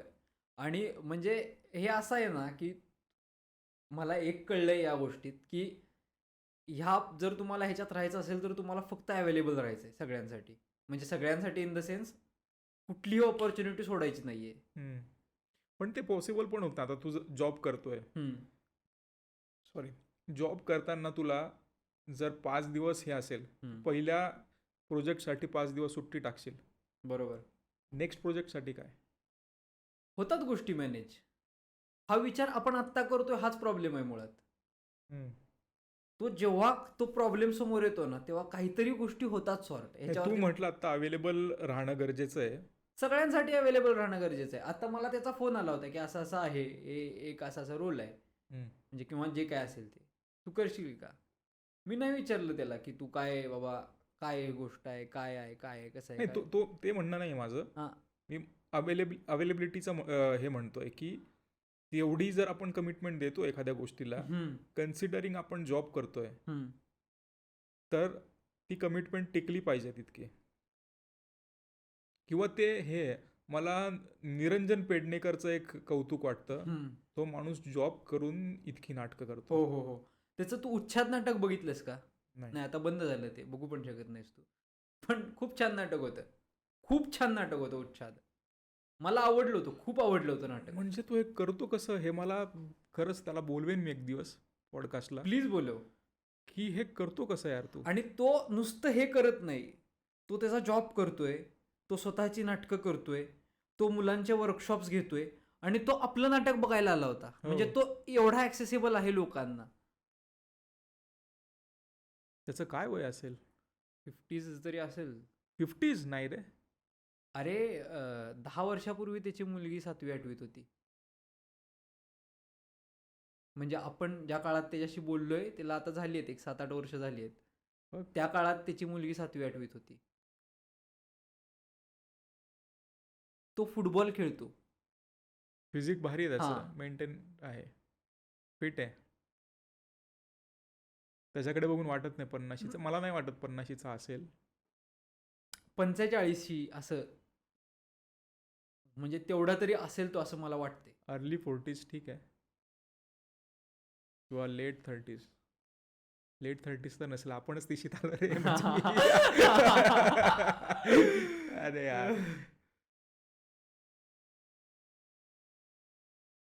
कोविडच्या 1-2 वर्षात 5 वर्षाचा गॅप पडलाय. म्हणजे मला अजून सुद्धा खरंच असं वाटतं की 2023च चाललंय, असं हेच डोक्यात आहे.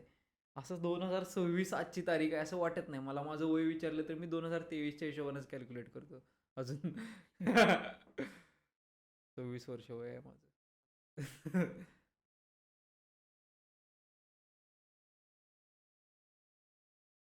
पण आहे रे, ते अवेलेबिलिटीचा फॅक्टर आहे. मी बघितलाय हा फॅक्टर. आणि की जर तुम्ही 2 वेळा नाही म्हटलात ना, तिसऱ्या वेळी लोक तुम्हाला बोलवतच नाहीत. खरंय. ते कितीही काही असू दे, छान असू दे, काय असू दे, कसं असू दे. आणि हे सगळीकडे लागू होतं. हां, त्याच्यामुळे बाबा हां ठीक आहे, येतो, येऊन जातो, हां येतो. माझ्याकडे तर खूप वेळ आहे आयुष्यात, सगळ्यांसाठी वेळ आहे, काही प्रॉब्लेम नाही. लग्न झालं नाही ना? हो. बघूया. काही लिहितोय सध्या? चालू आहे लिखाण, काय कामच आहे ते रोजचं, त्याच्यामुळं. नाही, ते नाही, स्वतःचं काही लिहितोय का? म्हणजे कुठला प्रोजेक्ट चाललाय स्वतःचा? स्वतःचा प्रोजेक्ट चालू आहे, पण काय म्हणता येईल, ते माझा थोडासा लेखनाच्या बाबतीतला अप्रोच आता बदललाय, असं एक आपण म्हणू शकतो. की आपण जे काही लिहितोय ते आपलं लिखाण आहे. मग तो माझा प्रोजेक्ट आहे का कोणीतरी मला ते कमिशनसाठी दिलेलं आहे किंवा काय, ही गोष्ट वेगळी. तो जरी माझा प्रोजेक्ट असला तरी सुद्धा त्याच्यातनं काहीतरी म्हणजे आउटकम आहेच, तो जरी प्रोजेक्ट असला तरी. त्याच्यामुळं त्या गोष्टींचा विचार पहिल्या काही वर्षात नव्हता. पहिल्या काही वर्षात हे खूप वेगळं वेगळं होतं, की माझं हे माझं काम आहे, हे मी दिवसातनं म्हणजे किती वेळ, म्हणजे काय काय पाहिजे त्याच्यासाठी करू शकतो, आणि हे मला पैशांसाठी काम करायला लागतंय. तर आता हे बऱ्यापैकी थोडंसं हे झालंय, आणि त्या पैशांसाठी लिहिण्यातनं जी म्हणजे जे काही एक इन जनरल लिहिण्यातली जी मज्जा आहे ती सगळीकडे यायला लागली आहे. ह्याचा एक बेनिफिट असाही असू शकतो म्हणजे हे मला असं जाणवण्याचा हम्म, बेनिफिट नाही म्हणता येणार, पण हे जाणवण्याचं एक कारण असंही असू शकतं की मी आधी एका एजन्सीत काम केले, हम्म, ज्या एजन्सीमध्ये माझ्याकडे 10 ते 12 ब्रँड असायचे, छोटे छोटे असतील किंवा काय असतील, पण त्यांच्यासाठी ते म्हणजे होतेच ना, फोडतच होते आयुष्यात. आणि आत्ता मला फक्त एकाच ब्रँडचं बघायचं आहे, त्याच्यामुळे मला मिनिमम रायटिंग हे रायटिंग आहे हे आत्ताच्या जॉबमध्ये थोडंफार इनकॉर्पोरेट करायला मिळते. आणि ते खूप भारी आहे की प्रत्येकाला काहीतरी खूप साधं वाटावं असं लिखाण वाटणं, किंवा हे मी पण लिहू शकतो असं वाटणं. ते लिहिणं अवघड आहे. तो प्रवास करता येतोय आत्ता हम्म, माझ्या करंट ब्रँडच्या अंडर सुद्धा. त्याच्यामुळे मला असं माझं लिखाण आणि काही मी पैशांसाठी करतोय ते लिखाण असं काही सध्या तरी वेगळं वाटत नाहीये, कारण माझं जे लिखाण आहे त्याच्यातनं पण काहीतरी आउटपुट आहे इन द एंड. म्हणजे तो व्हिज्युअल असेल किंवा पुस्तक स्वरूपात होईल, काय माहीत नाही मला काय होणार आहे त्याचं किंवा काय, पण तो आउटपुट तर आहे त्याच्यातनं काहीतरी, की म्हणजे त्याच्यातनं एक बिझनेस तरी काहीतरी होणार आहे जनरेट. नाही पण काहीच आहेत तुझ्या चालू आहेत प्रोजेक्ट स्वतःचे? लिहितोय मी, हो. कसं लिहितो? काय प्रोसेस आहे तुझी? किंवा हम्म, तुला रोज वेळ मिळतो जॉब करून, का विकेंडला फक्त नाही असं लिहायचं? असं काहीच नाही आहे मुळात. माझी लिखाणाची प्रोसेस ही खूप रॅन्डम आहे. हे मला कळलंय की मला आत्ता आपण बोलतोय हम्म, तर काहीतरी एखादी गोष्ट सुचली हम्म, तर मी तेवढी नोट डाऊन करून ठेवतो. त्याच्यातनं माझा एक सीन किंवा जे फॉर एक्झाम्पल काय जे काय असतील ते एक हम्म, चॅप्टर किंवा काय सीन काहीही निघू शकतं. हम्म, तर असं काही लिखाणाची फिक्स प्रोसेस नाहीये आत्ता, की बाबा मी नाही दिवसातले 3 तास मी ह्याच्यावर बसतो, 4 तास ह्याच्यावर बसतो. आत्ता मी जे ऑफिसमध्ये काम करतोय त्याच्यात मला नाही म्हणलं तरी 60%, आता पॉडकास्टमध्ये एक काप प्लीज, हम्म, 60% रिकामा वेळ मिळतो ऑफिसच्या हम्म, कामातनं. तर त्याच्यामुळं त्या वेळात काहीतरी बघणं, काहीतरी वाचणं, काहीतरी रील्स बघणं सुद्धा चालूच हम्म. राहतं.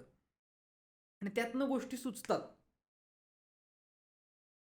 आणि तेच लिखाण आहे की रायटिंग इज रिरायटिंग. म्हणजे तुझे म्हणजे आत्ता जे म्हणतोयस ना की ते सगळं कंपाईल करून त्याचं एकत्र काहीतरी करणं, हम्म. ती प्रोसेस आत्ता मला नाही वाटत. मी चालू करेन की अजून थोडे दिवस, पण माझं लिखाण चालू आहे आत्ता. नाही, हे लिखाण पर्सनल नाहीये, हे या आयडियाज रिसर्च, आयडियाज रिसर्च तू म्हणू शकतो आपण. रिसर्च पण नाही, या तुला आयडियाज येत आहेत, हम्म, रॅन्डम आयडियाज तुला येत आहेत आणि त्या रॅन्डम आयडियाज तू नोट डाऊन करतोय एका पुस्तकामध्ये, ते लॉक करतोय तू किंवा एका रूममध्ये. बरोबर. पण एक या आयडियाचं ऑर्गनायझेशन म्हणा किंवा त्याला एका साच्यात बसवलंस तर तुझा एक प्रोजेक्ट तयार होतो. हा ते मी त्या प्रोजेक्टबद्दल हा, मी म्हणतोय. तुला सांगताना चूक झाली माझ्याकडनं. माझे असे प्रोजेक्ट्स ठरलेले आहेत डोक्यात, हम्म, त्यात ज्या फिट होणाऱ्या आयडियाज आहेत त्या मी अच्छा. फक्त तिथं टाकण्याचं काम आता करतोय, डंप करतोय, हम्म, किंवा असे गुगल डॉक्स भरतोय की बाबा या हम्म, प्रोजेक्टचं आज बाबा हां हे असं असं काहीतरी झालेलं असू शकेल. हम्म, म्हणजे काही जर समजा शिवकाळातलं काही करायचं असेल तर हम्म, त्यातले काही रेफरन्सेस किंवा काय गोष्टी आज जर मला सुचलं काहीतरी की बाबा हे असं असं झालं असेल, त्यात असं झालं असेल काहीतरी किंवा काय, कारण ते बऱ्यापैकी सगळं परसेप्शन आहे. म्हणजे किती म्हणजे त्याच्यातल्या 1 2 3 4 हे 4 तुम्हाला पॉईंट्स माहीत आहेत फक्त, की हे झालेल्या गोष्टी आहेत ह्याचे, म्हणजे प्रूफ्स आहेत. पण ह्याच्या अराउंड जे काही झालंय हम्म, हा प्रत्येकाचा एक एक तर्कच आहे. हम्म, म्हणजे प्रत्येक इतिहासकाराचा म्हणा किंवा अजून लेखकांचा म्हणा.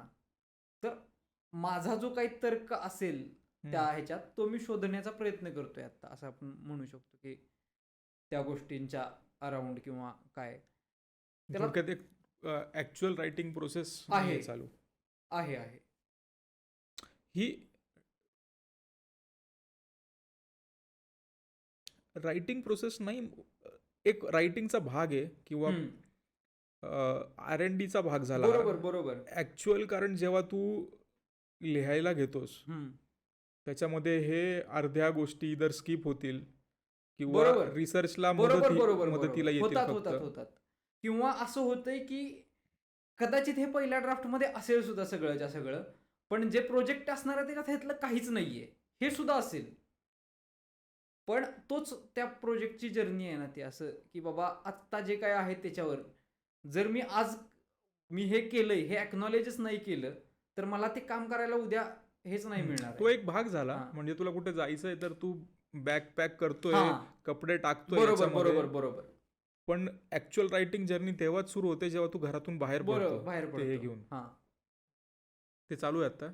ते आत्ता सध्या नाहीये चालू. मध्यंतरी मी एक शॉर्ट फिल्म लिहायचा प्रयत्न केला होता, पण ते नाही झालं वर्कआउट. आणि मग असं झालं की काहीतरी एखादी गोष्ट जोपर्यंत सापडत नाहीये तोपर्यंत त्याच्यात म्हणजे नाहीये माझ्याकडे आत्ता गोष्ट काही सांगण्यासारखी की जी मला आवडेल सांगायला लोकांना की ही माझी गोष्ट आहे किंवा आणि उगाच तद्दन काही करायचं आहे बाबा. म्हणजे तो सोपस्कार म्हणून करायचा नाहीये, नाहीतर कुठला तरी एक विषय घ्यायचा ज्याच्या अराउंड टॅबू आहे, जसं काही मी शॉर्ट फिल्म करणार आहे हां, आणि हां, मग त्याच्यावरती हां, फिल्म म्हणजे लिहायची. नाही नाही मी शॉर्ट फिल्म करणार नाही म्हणजे तेच मला एक पुस्तक लिहायचंय, मला एक शॉर्ट फिल्मच करायची आहे. त्यासाठी फक्त करायची म्हणून काहीतरी स्टोरी तयार करायची हे म्हणतोय मी. हां, ते नकोय तुला. आणि असं आहेत म्हणजे ते गिमिक्रीनं आता आपले मित्र पण आहेत की ज्यांनी असं LGBTQ किंवा काय असा एखादा टॉपिक घेऊन त्याच्यावरती फिल्म केली, ती मिल्क केली प्रॉपर सगळीकडनं. आणि आता ते हे करतात तर मला ते नाही जायचंय. मला जोपर्यंत ती गोष्ट जेन्युइन वाटत नाहीये, ते कारण खरं आहे. एखादी गोष्ट आतून आली तर ती करण्यात अर्थ आहे, नाहीतर आहे. मग नाहीतर काही पॉइंट नाहीये म्हणजे त्याच्यात. कारण हा प्रवास शेवटी सगळा त्याच्याकडेच चाललाय ना, की मज्जा करण्याकडेच चाललाय. म्हणजे स्टोरी टेलिंग का करतोय आपण, की मज्जा येते बाबा. मी काहीतरी गोष्ट सांगतो, किस्से सांगतो, लोक हसतात, लोकांना भारी वाटतं. ह्याच्यासाठीच चाललंय हे सगळं. ही लिबर्टी तू घेऊ शकतो आत्ता, कारण तू प्रोफेशनल लेखक नाहीयेस. बरं. म्हणजे जो कोणी प्रोफेशनल लेखक नाहीये, आता प्रोफेशनल लेखक म्हणजे काय, कळालं मला. की तुझं इन्कमच त्याच्यावरती बेस्ड आहे असं नाहीये. बरोबर आहे. हो हो हो. त्यामुळे हे ठीक आहे. हो, आणि मला हे असंच ठेवायला आवडेल सुद्धा. हां, कारण मग ते माझं पण तेच आहे. जर मला रोज एखाद्या प्रोफेशनली मला जर लिहावं लागलं तर मग माझ्यासाठी तो IT चाच जॉब आहे जरा माझ्यासाठी. ते मी नाही करू शकत, कारण जर आतून एखादी गोष्ट येत नसेल तर ती मी नाही लिहू शकत तितक्या याने, किंवा असं मला वाटतंय. हे ट्राय केलं नाही मी कधी अर्थात. पण मी तुला तेच सांगतोय, मलाही असं आधी वाटायचं की अरे यार मी का लिहू, यार हे का लिहू, कसं लिहू, काय लिहू. पण जेव्हापासून हे इंस्टाग्राम किंवा काय हे जे यायला लागलंय ना, म्हणजे बूम मध्ये आहे, आणि त्याच काळात नेमका मी एका ऍड एजन्सीत कॉन्टेंट रायटर म्हणून होतो, त्याच्यामुळे मग तू जे आत्ता हे करतोय, हां, तू आत्ता म्हटलास की आतून आल्याशिवाय मी नाही लिहिणार, आतून यायला पाहिजे स्टोरी. ठीक आहे, गोष्ट आतून यायला पाहिजे. बरोबर. पण तू दुसऱ्या ठिकाणी म्हणतोय की मला दोन्ही प्रोजेक्ट्स हँडल करता येतात, मला दोन्ही प्रोजेक्ट्स करायला मज्जा येते, आणि हा प्रोजेक्ट सुद्धा मी माझा प्रोजेक्ट आहे म्हणून करतोय. मी तेच म्हणतोय, हे तुला प्रोफेशनली जे लिहितात तसं पण लिहिता यायला पाहिजे. एखाद्याने दिली फिल्म लिहायला, ती आतून जरी येत नसेल तुला तरी ती लिहिता यायला पाहिजे. मग हे तू कॉन्ट्राडिक्ट करतो स्वतःला. मी फिल्म लिहू शकतो, कुणी मला दिली तर. दुसऱ्याची जर गोष्ट असेल तर मी लिहू शकतो. मी तेच सांगतो, मी लिहू शकतो, पण ते माझं प्रोजेक्ट नाहीये, ते प्रोजेक्ट म्हणून मी करणार नाहीये. असू दे ना, मी लिखाण करून देऊ शकतो. म्हणजे हेच मी तुला सांगतोय की तू स्वतःचा प्रोजेक्ट म्हणतोय. मी स्वतःचा प्रोजेक्ट म्हणतोय, मला नाही करायचंय. कारण तू जर माझ्याकडे उद्या मला म्हणलास येऊन की अरे सुवेद, मला ह्या गोष्टींवरती मला एक स्क्रीन प्ले शॉर्ट फिल्म करायचे, मला स्क्रीन प्ले लिहून दे 1 2 3 4. ते ह्याच्यात नाही का ते TMO मध्ये ते दोघं जण रायटर असतात, ते होली को कुर्ताडाला गुढीपाडवा तक स्क्रिप्ट तयार, त्या लेवलला लिहू शकतो मी, अगदी लिहू शकतो. आता मध्यंतरी मी जे लिखाण केलंय, म्हणजे कुत्र्यासारखं लिखाण केलंय ना स्क्रीन प्लेचं, म्हणजे प्रॉपर, जेव्हा मला त्याचे कोणी पैसे देत नव्हतं, कोणी काही, म्हणजे ते होणार आहे का नाही ह्याची पण खात्री नव्हती. गोलमाल, परत एक in the mood for quarantine नावाची वेब सिरीज, एक विकेंडर्स नावाची वेब सिरीज, अशा 3 वेब सिरीज मी लिहिलेल्या आहेत. In the mood for quarantine ते आपण डिस्कस केलेलं. ते लॉकडाऊन मध्ये 2 जण अडकलेले असतात. नाही आठवते मला. अरे ते एक मेडिकलची पोरगी असती हां आणि एक इंजिनिअरिंग झालेला पोरगा असतो हां आणि ते दोघं समोरच्या फ्लॅटमध्ये अडकलेले असतात आणि ती मेडिकलची पोरगी असते, तिला इंटर्नशिप करायला जायला लागत असतं आणि हा कोविड टाइम आहे सगळा पहिला आणि त्यात त्या दोघांची लव्ह स्टोरी आहे आणि लॉकडाऊनच आहे, त्याच्यामुळे ते 2 फ्लॅटच लोकेशन आहेत फक्त. ही वेब सिरीज लिहिली होती, ती अप्रूव्ड वेब सिरीज आहे. कुठून? भीमास नावाचं OTT आहे. 1,05,00,000 अप्रुव्हल आहेत तर माझ्याकडे त्याच्यावरती. कधी कुठल्या काळची गोष्ट आहे? तेव्हाच 2021 सालचं आहे. पण ती विमास खोट आहे. त्यांनी दिलं 1,05,00,000 अप्रुव्हल. ज्या सिरीजचं बजेट 35 लाख रुपये नाहीये. 35 लाख रुपये मी कसं सांगतोय तुला?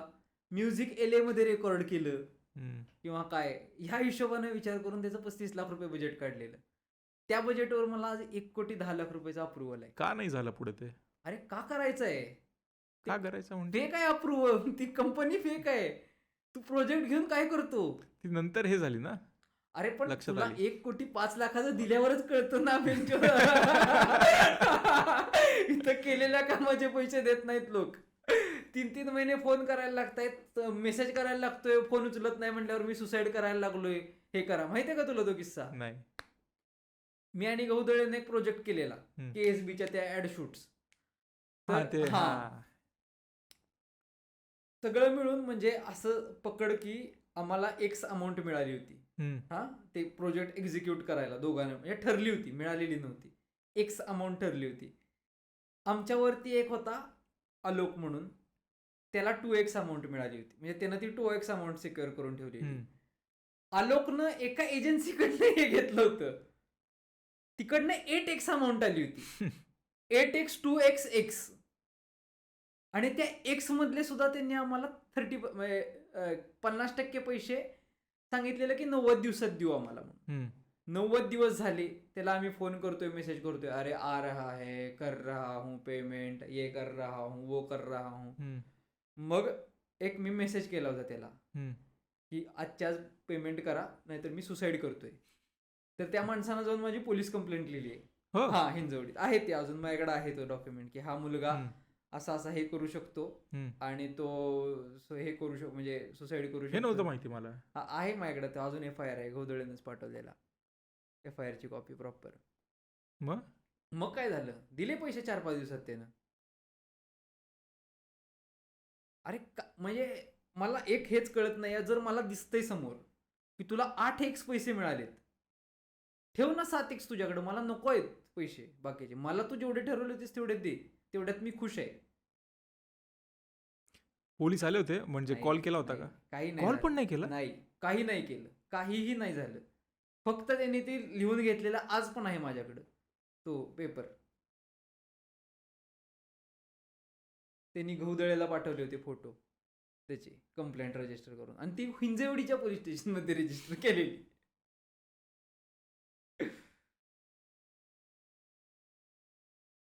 ते मध्ये तुम्हाला कुणीतरी अजून एक पैसे देत नव्हतं, मनसेने मदत केली होती. अरे हा, कॉलेज पैसे देत नव्हतं आपलं. तो पण एक किस्सा छान होता. मला मनसे म्हणून आवडते यार, तेव्हापासून मनसैनिक झाला. मनसैनिक आहे, मनापासून मनसैनिक.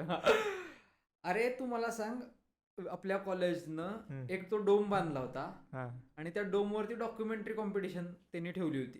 पहिलं बक्षीस 1 लाख, दुसरं बक्षीस 75,000, तिसरं बक्षीस 50,000. त्या कॉम्पिटिशनला 2च एंट्री आल्या होत्या, एक माझी होती आणि एक गहुदळीची होती. ऍक्च्युली त्याच्यातल्या एका एंट्रीवर तुझं नाव आहे डिरेक्टर म्हणून. आणि त्या हिशोबावर आपण इकडं हाय टाइम बी टाइम सगळं चालतंय, येत आहेत पैसे, तिकडनं येणार आहेत, लाख रुपयाचं बक्षीस आहे.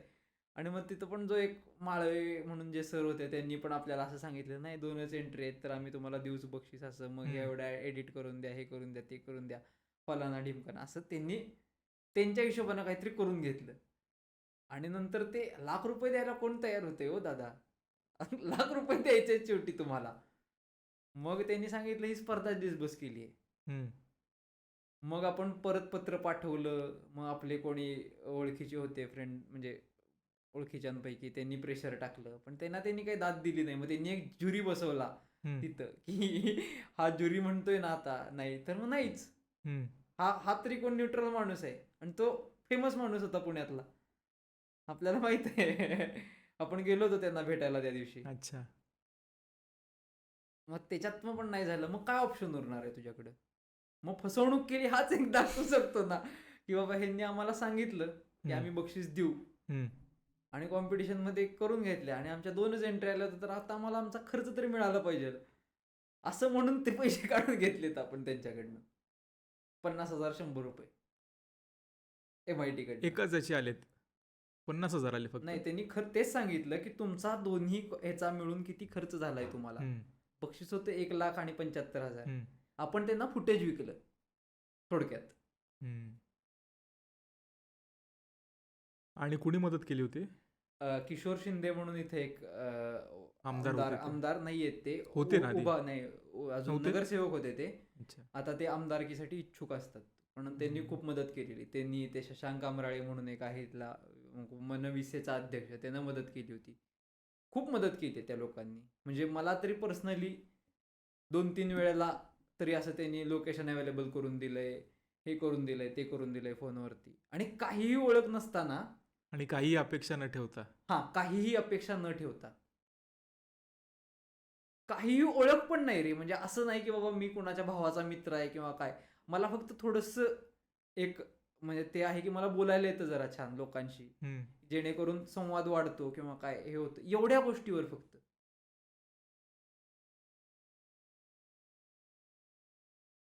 आणि हे म्हणजे ह्याचा फॉलोअप पण म्हणजे एवढा डेंजर घेतला होता. ती पोरं MIT कॉलेजमध्ये आली होती की फोडू का कॉलेज, यांचं कधी करणार आहे पेमेंट रिलीज टाईप असं. आणि मला त्यावेळी भारी वाटलं होतं की मी हे पण करू शकतो. जर कुणी जर नाही दिले पैसे सरळ तर काढू पण शकतो आपण, कोणतरी आहे आपल्याबरोबर. ही एक भावना तयार झाली होती की बाबा आहेत यार, चांगली लोक आहेत आजूबाजूला, जी मदत करतात, उभी राहतात वेळ प्रसंगी. माणसं शोधता यायला पाहिजे किंवा कनेक्ट करता यायला पाहिजे अरे त्यांच्यासोबत. शोधता नाही, माणसं शोधतात तुला. आता माझा जेव्हा ऍक्सिडेंट झालेला तुला माहित आहे का किस्सा? काय त्यावेळी एकदा मला सांग. रॅन्डम लोकांनी ऍडमिट केले, रस्त्यावरच्या रॅन्डम लोकांनी ऍडमिट केले. मी पडलो होतो आणि पडल्यावर इथं खोप पडली होती, त्याच्यामुळे ब्लड लॉस झाला होता आणि मी बेशुद्ध झालो होतो जागेवर. तर तिथं रॅन्डम एक मुलगा आणि एक मुलगी चालले होते कॉलेजमधले. ती दोघं थांबले होते तिथं. त्या मुलीनं रडून असं हे सांगितलं की नाही आपल्याला काहीतरी केलंच पाहिजे, नाही आपल्याला काहीतरी केलंच पाहिजे त्या मुलाला. मग त्या पोरानं फोन बिन लावले ॲम्ब्युलन्सला. मग ते आली ॲम्ब्युलन्स. मग त्यांनी माझा फोन हे केला, उघडला. त्याच्यावरनं रिसेंटमध्ये एक माझा मित्र होता रोहन वगैरे, त्यांना फोन लावले. मग ते तिथं आले सगळे. आम्ही एकत्रच होतो. एक 5 मिनिटं झाली जस्ट निघालो होतो आणि माझा ॲक्सिडेंट झाला होता म्हणजे. तर ते सगळे आले होते. तर करतात लोक रॅन्डम मदत, कोण पण कुणाला पण करतं. आता नाही, मदतपेक्षा ही इमर्जन्सी होती. नाही रे, आता तू त्या पोराच्या पॉइंट ऑफ व्ह्यू न बघ. ते पोरग आहे म्हणजे पुण्यातलं नाहीये, बाहेरनं आलेलं आहे शिकायला. वय वर्ष 19-20. ह्या वयात जर मला एखादी तुला बॉडी दिसली असती तर तू म्हणजे तेवढं केलंच असतंस ह्याची काही गॅरंटी आहे का? का तू तिथनं पळून गेला असतास? किमान 112 किंवा 108, ॲम्ब्युलन्सला 108ला फोन लावावा लागतो. 112 इमर्जन्सी हे तिथे तू काही सांगू शकतो माझ्या मते. मला नाही, मी 108 माहित आहे कारण की मला 108चं ट्रेनिंग मिळालं एकदा. तो अच्छा. पण एक किस्सा आहे डेंजर. मी पुण्यात पहिल्यांदा आलो होतो त्यावेळेला वारी बघायला गेलेलो, वारी एकटाच ॲक्सिस घेऊन एका मित्राची. आणि तिथे एक माणूस भेटला आणि तो माणूस मला म्हणला की, असा रॅन्डम माणूस म्हणला की मला मी तुम्हाला ज्ञानेश्वर महाराजांच्या पादुकांपर्यंत घेऊन जातो म्हणला. मला सगळे ओळखतात असं तसं. मी गेलो त्याच्याबरोबर फिरत फिरत फिरत फिरत असं असं येते. आणि तिथं काही त्यानं नेलं नाही पादुकांपाशी. तो म्हणला मला पावभाजी खायची इच्छा होती, सारसबागेत जाऊया. चला म्हणलं चला. त्याच्याबरोबर सारसबागेत गेलो. सारसबागेतनं आम्ही परत येत होतो. बाईकवर. हां, बाईकवर माझ्याच गाडीवरती. आम्ही दोघं आणि अजून एक गाडी होती आणि तो जो गाडीवाला होता तो सकाळचा पत्रकार होता. स्कूटी पेप होती आणि त्याच्या मागे त्याचा कोणतरी बसलेला. असं चौघांना असं आम्ही चाललेलो तर रस्त्यात एक माणूस असा आडवा झोपलेला दिसला. तर मग आता काय करायचं? मग मी पण तो जो माणूस होता मागचा तो वारी बरोबर आलेला होता. त्याच्यामुळं त्याचं असं म्हणणं होतं की नाही ह्याला काहीतरी आपल्याला हे केलं पाहिजे, ह्याची सोय लावली पाहिजे असं तसं. मी त्यावेळी असं होतं यार मी जातो यार मला जाऊन देईल घरला. माझ्या घरी माहीत नाही आहे. तुम्हाला माहीत नाही मी घरी न सांगता रात्री फिरलो. हे कळलं तर माझ्या घरी लोढे लागतील. म्हणजे या लेव्हलला. पण ठीक आहे म्हणजे तो म्हणला की नाही जाऊया. मग असं आम्ही त्याला तिथनं उचललं. गाडीवर बसवलं. ते जे दुसरे माणूस होता ना स्कूटी पेप त्याच्यावर बसवलं. आता त्या माणसानं काय केलं होतं माहित नाही. तो बोलत होता माणूस. अच्छा. बरं रक्तबंबाळ होता का बेशुद्ध नाही होता? तो डोळे मिटून होता फक्त. आता त्या काळात माहितच नव्हतं की काय काय असतं काय नाही. नशेत असेल. नंतर आम्हाला म्हणजे तेच रिअलाइज झालं. त्याच्यानंतर आम्ही त्या माणसाला घेऊन समर्थ पोलीस स्टेशनला गेलो. समर्थ पोलीस स्टेशनमध्ये तिथं त्या पोलिसांना सांगितलं की हे असं आहे आणि याला असं आहे. त्या पोलिसांवर भिंचोद आधी एकतर त्या वारीचा आलेला एवढा लोड होता. ते म्हणले तुम्हाला काय अक्कल आहे का? ह्याला इथं घेऊन आलाय. इथं मेला तर आम्ही काय करायचं? ह्या 4 लोकांची नावं लिहून घ्या. असं म्हणून त्यांनी आमच्या 4 लोकांची नावं लिहून घेतली. भिंचोद दरवाजा आता तर फुल दरवाजा. मग काय करायचं? तो माणूस बोलतोय मी अमुक हॉस्टेलला राहतो. मला तिथं हॉस्टेलला सोडा. बाकी तुम्ही काय माझी काळजी करू नका. ह्याहून तेव्हा असं मुलगा होता का? मुलगा होता. असा हॉस्टेल म्हणजे ते कर्मचारी लोकांचं हॉस्टेल असतं ना त्या टाईप मध्ये होतं काहीतरी. म्हणजे तिथं गेलोय आम्ही. तर मग तिथं त्या पोलिसांनी अशी गाण फाडल्यानंतर म्हणलं आता काय करायचं भिंचोद. मग तो पोलीस म्हणला जावा याला घरला सोडून यायच्या. मग ठीक आहे म्हणलं जातो साहेब असं तसं नावं खोडणार ना. असं आमचा तिथंच अडकला होता जीव की भिंचोद नावं लिहून घेतली आता काय करायचं. मग गेलो आम्ही तिथं. त्याच्या घरी त्याला सोडलं तिथं. परत पोलीस स्टेशनला आलो. सांगितलं की बाबा नाही असं झालंय हे ते. आता त्या पोलिसानं उलटी गाणमस्ती चालू केली. तो म्हणला आता त्याला जर समजा हार्ट अटॅक आला तुम्ही तिथं त्याला सोडून आलाय तर काय करायचं. अजून आता काय मग अशा वेळी करायचं काय असतं हे पोलिसाला आम्ही विचारलं. ते म्हणले ॲम्ब्युलन्सला फोन करायचा. मग तिथं परत त्याच्या घरी गेलो. ॲम्ब्युलन्सला फोन केला. ॲम्ब्युलन्समध्ये त्या माणसाला घातला. मग तिथं ॲम्ब्युलन्स आल्यानंतर तुमची जबाबदारी संपती. एकदा त्याच्या ॲम्ब्युलन्समध्ये डॉक्टर असतो. 108ला फोन केला ॲम्ब्युलन्स आली. डॉक्टरला तुमचा संबंध संपला. मग त्याच्यानंतर परत पोलीस स्टेशनमध्ये गेल्यावर त्या पोलिसांनी सांगितलं नाही ते ॲक्च्युली आमचंच काम होतं. फक्त आमच्यावर लोड होता आम्ही तुम्हाला ॲडमिट करायला लावलं. म्हणजे एवढी मजा आहे. आणि त्या पोलिसांना चहा पाजला सिगरेट पाजली सकाळी. त्यांनी तुम्हाला? हा त्यांनी पाजली. तुम्ही ऍडमिट त्या माणसाला ऍडमिट केलं एवढं. काहीतरी मिळालं. हा चहा बिस्किट सिगरेट. तेव्हापासून असं जरा चांगल्या ठिकाणी कुठं गणपती वारी बिरी जायचं नाही ठरवलंय. एकटं तर जायचंच नाही. तेवढं मला घुसलेला एक्सपिरियन्स. एक वारी बघायला जायचा पुण्यात रात्री. म्हणजे त्यावेळी पहिल्यांदा फाटली होती प्रॉपर की आता पोलिसांबरोबर इंटरॅक्शन पहिलं. आणि माझ्या बरोबरच्या 3 लोकांची मला नावं पण माहित नाहीयेत बेंचवर काय आहेत. आणि आम्ही चौघे एकत्र उभे का काहीच माहित नाहीये. बरं आता मी त्याला जर पोलिसाला सांगायला लागलो की हा माणूस मला तिथं भेटलाय. तो म्हणला आपण पावभाजी खायला जाऊया. पावभाजी खाऊन येऊया. तू भोसडीच्या घेऊन कशाला गेला होतास म्हणणार तो मला पोलीस. एवढं काय तुला हे झालं होतं की तू त्याला घेऊन गेला. काय आता गेलो मज्जा आली त्याच्यामुळेच. दुसऱ्या दिवशी सांगायला किस्सा झाला.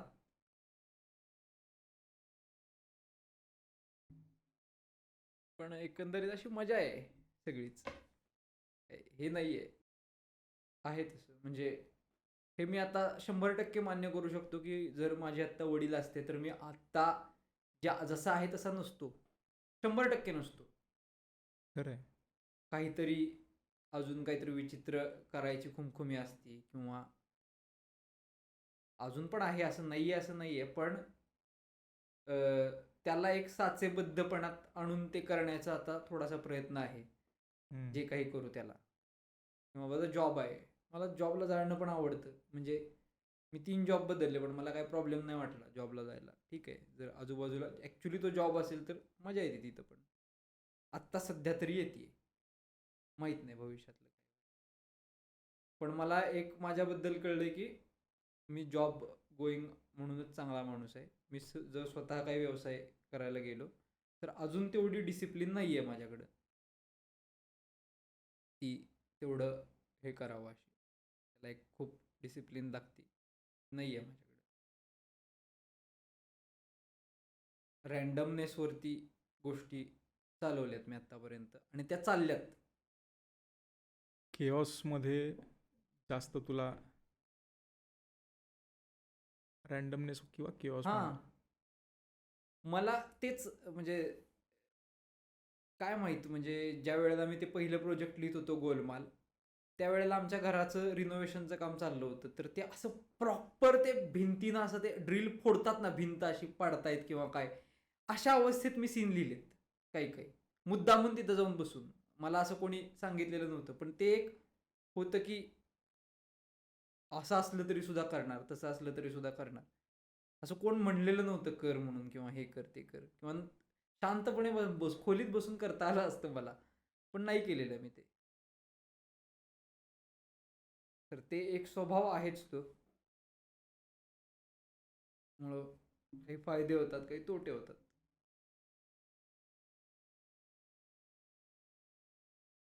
विचारलेलंस ना की का बरं पॉडकास्ट केला. हम्म, तर आपण किती वर्ष झाले ओळखतो, हम्म.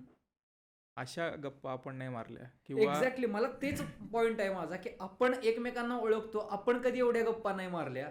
मला जर आत्ता समजा वाटलं की बाबा चला आज गप्पा मारून फ्रेश झालं पाहिजे, मूड फ्रेश झाला पाहिजे, तर मी तुला कधी असं हे नाही कॉल नाही करणार आहे. तरी पण म्हणजे असं तुला त्या कंटेंट बद्दल हे करावंसं का वाटलं की बाबा झालं ना हां, आज. झालं ना, मजा आली. तोच हेतू होता. आपण नसतो बोललो कारण नसतो कारण बोललो. याच गोष्टी पाहिजेत ज्या आपण आज बोललो. इतकी वर्ष ओळखून सुद्धा या गोष्टी, काही गोष्टी मला तुझ्याबद्दल माहिती नव्हत्या, त्या कळाल्या. चांगलं आहे. या नोटवर थांबूया आपण. थांबूया. चलो. चलो.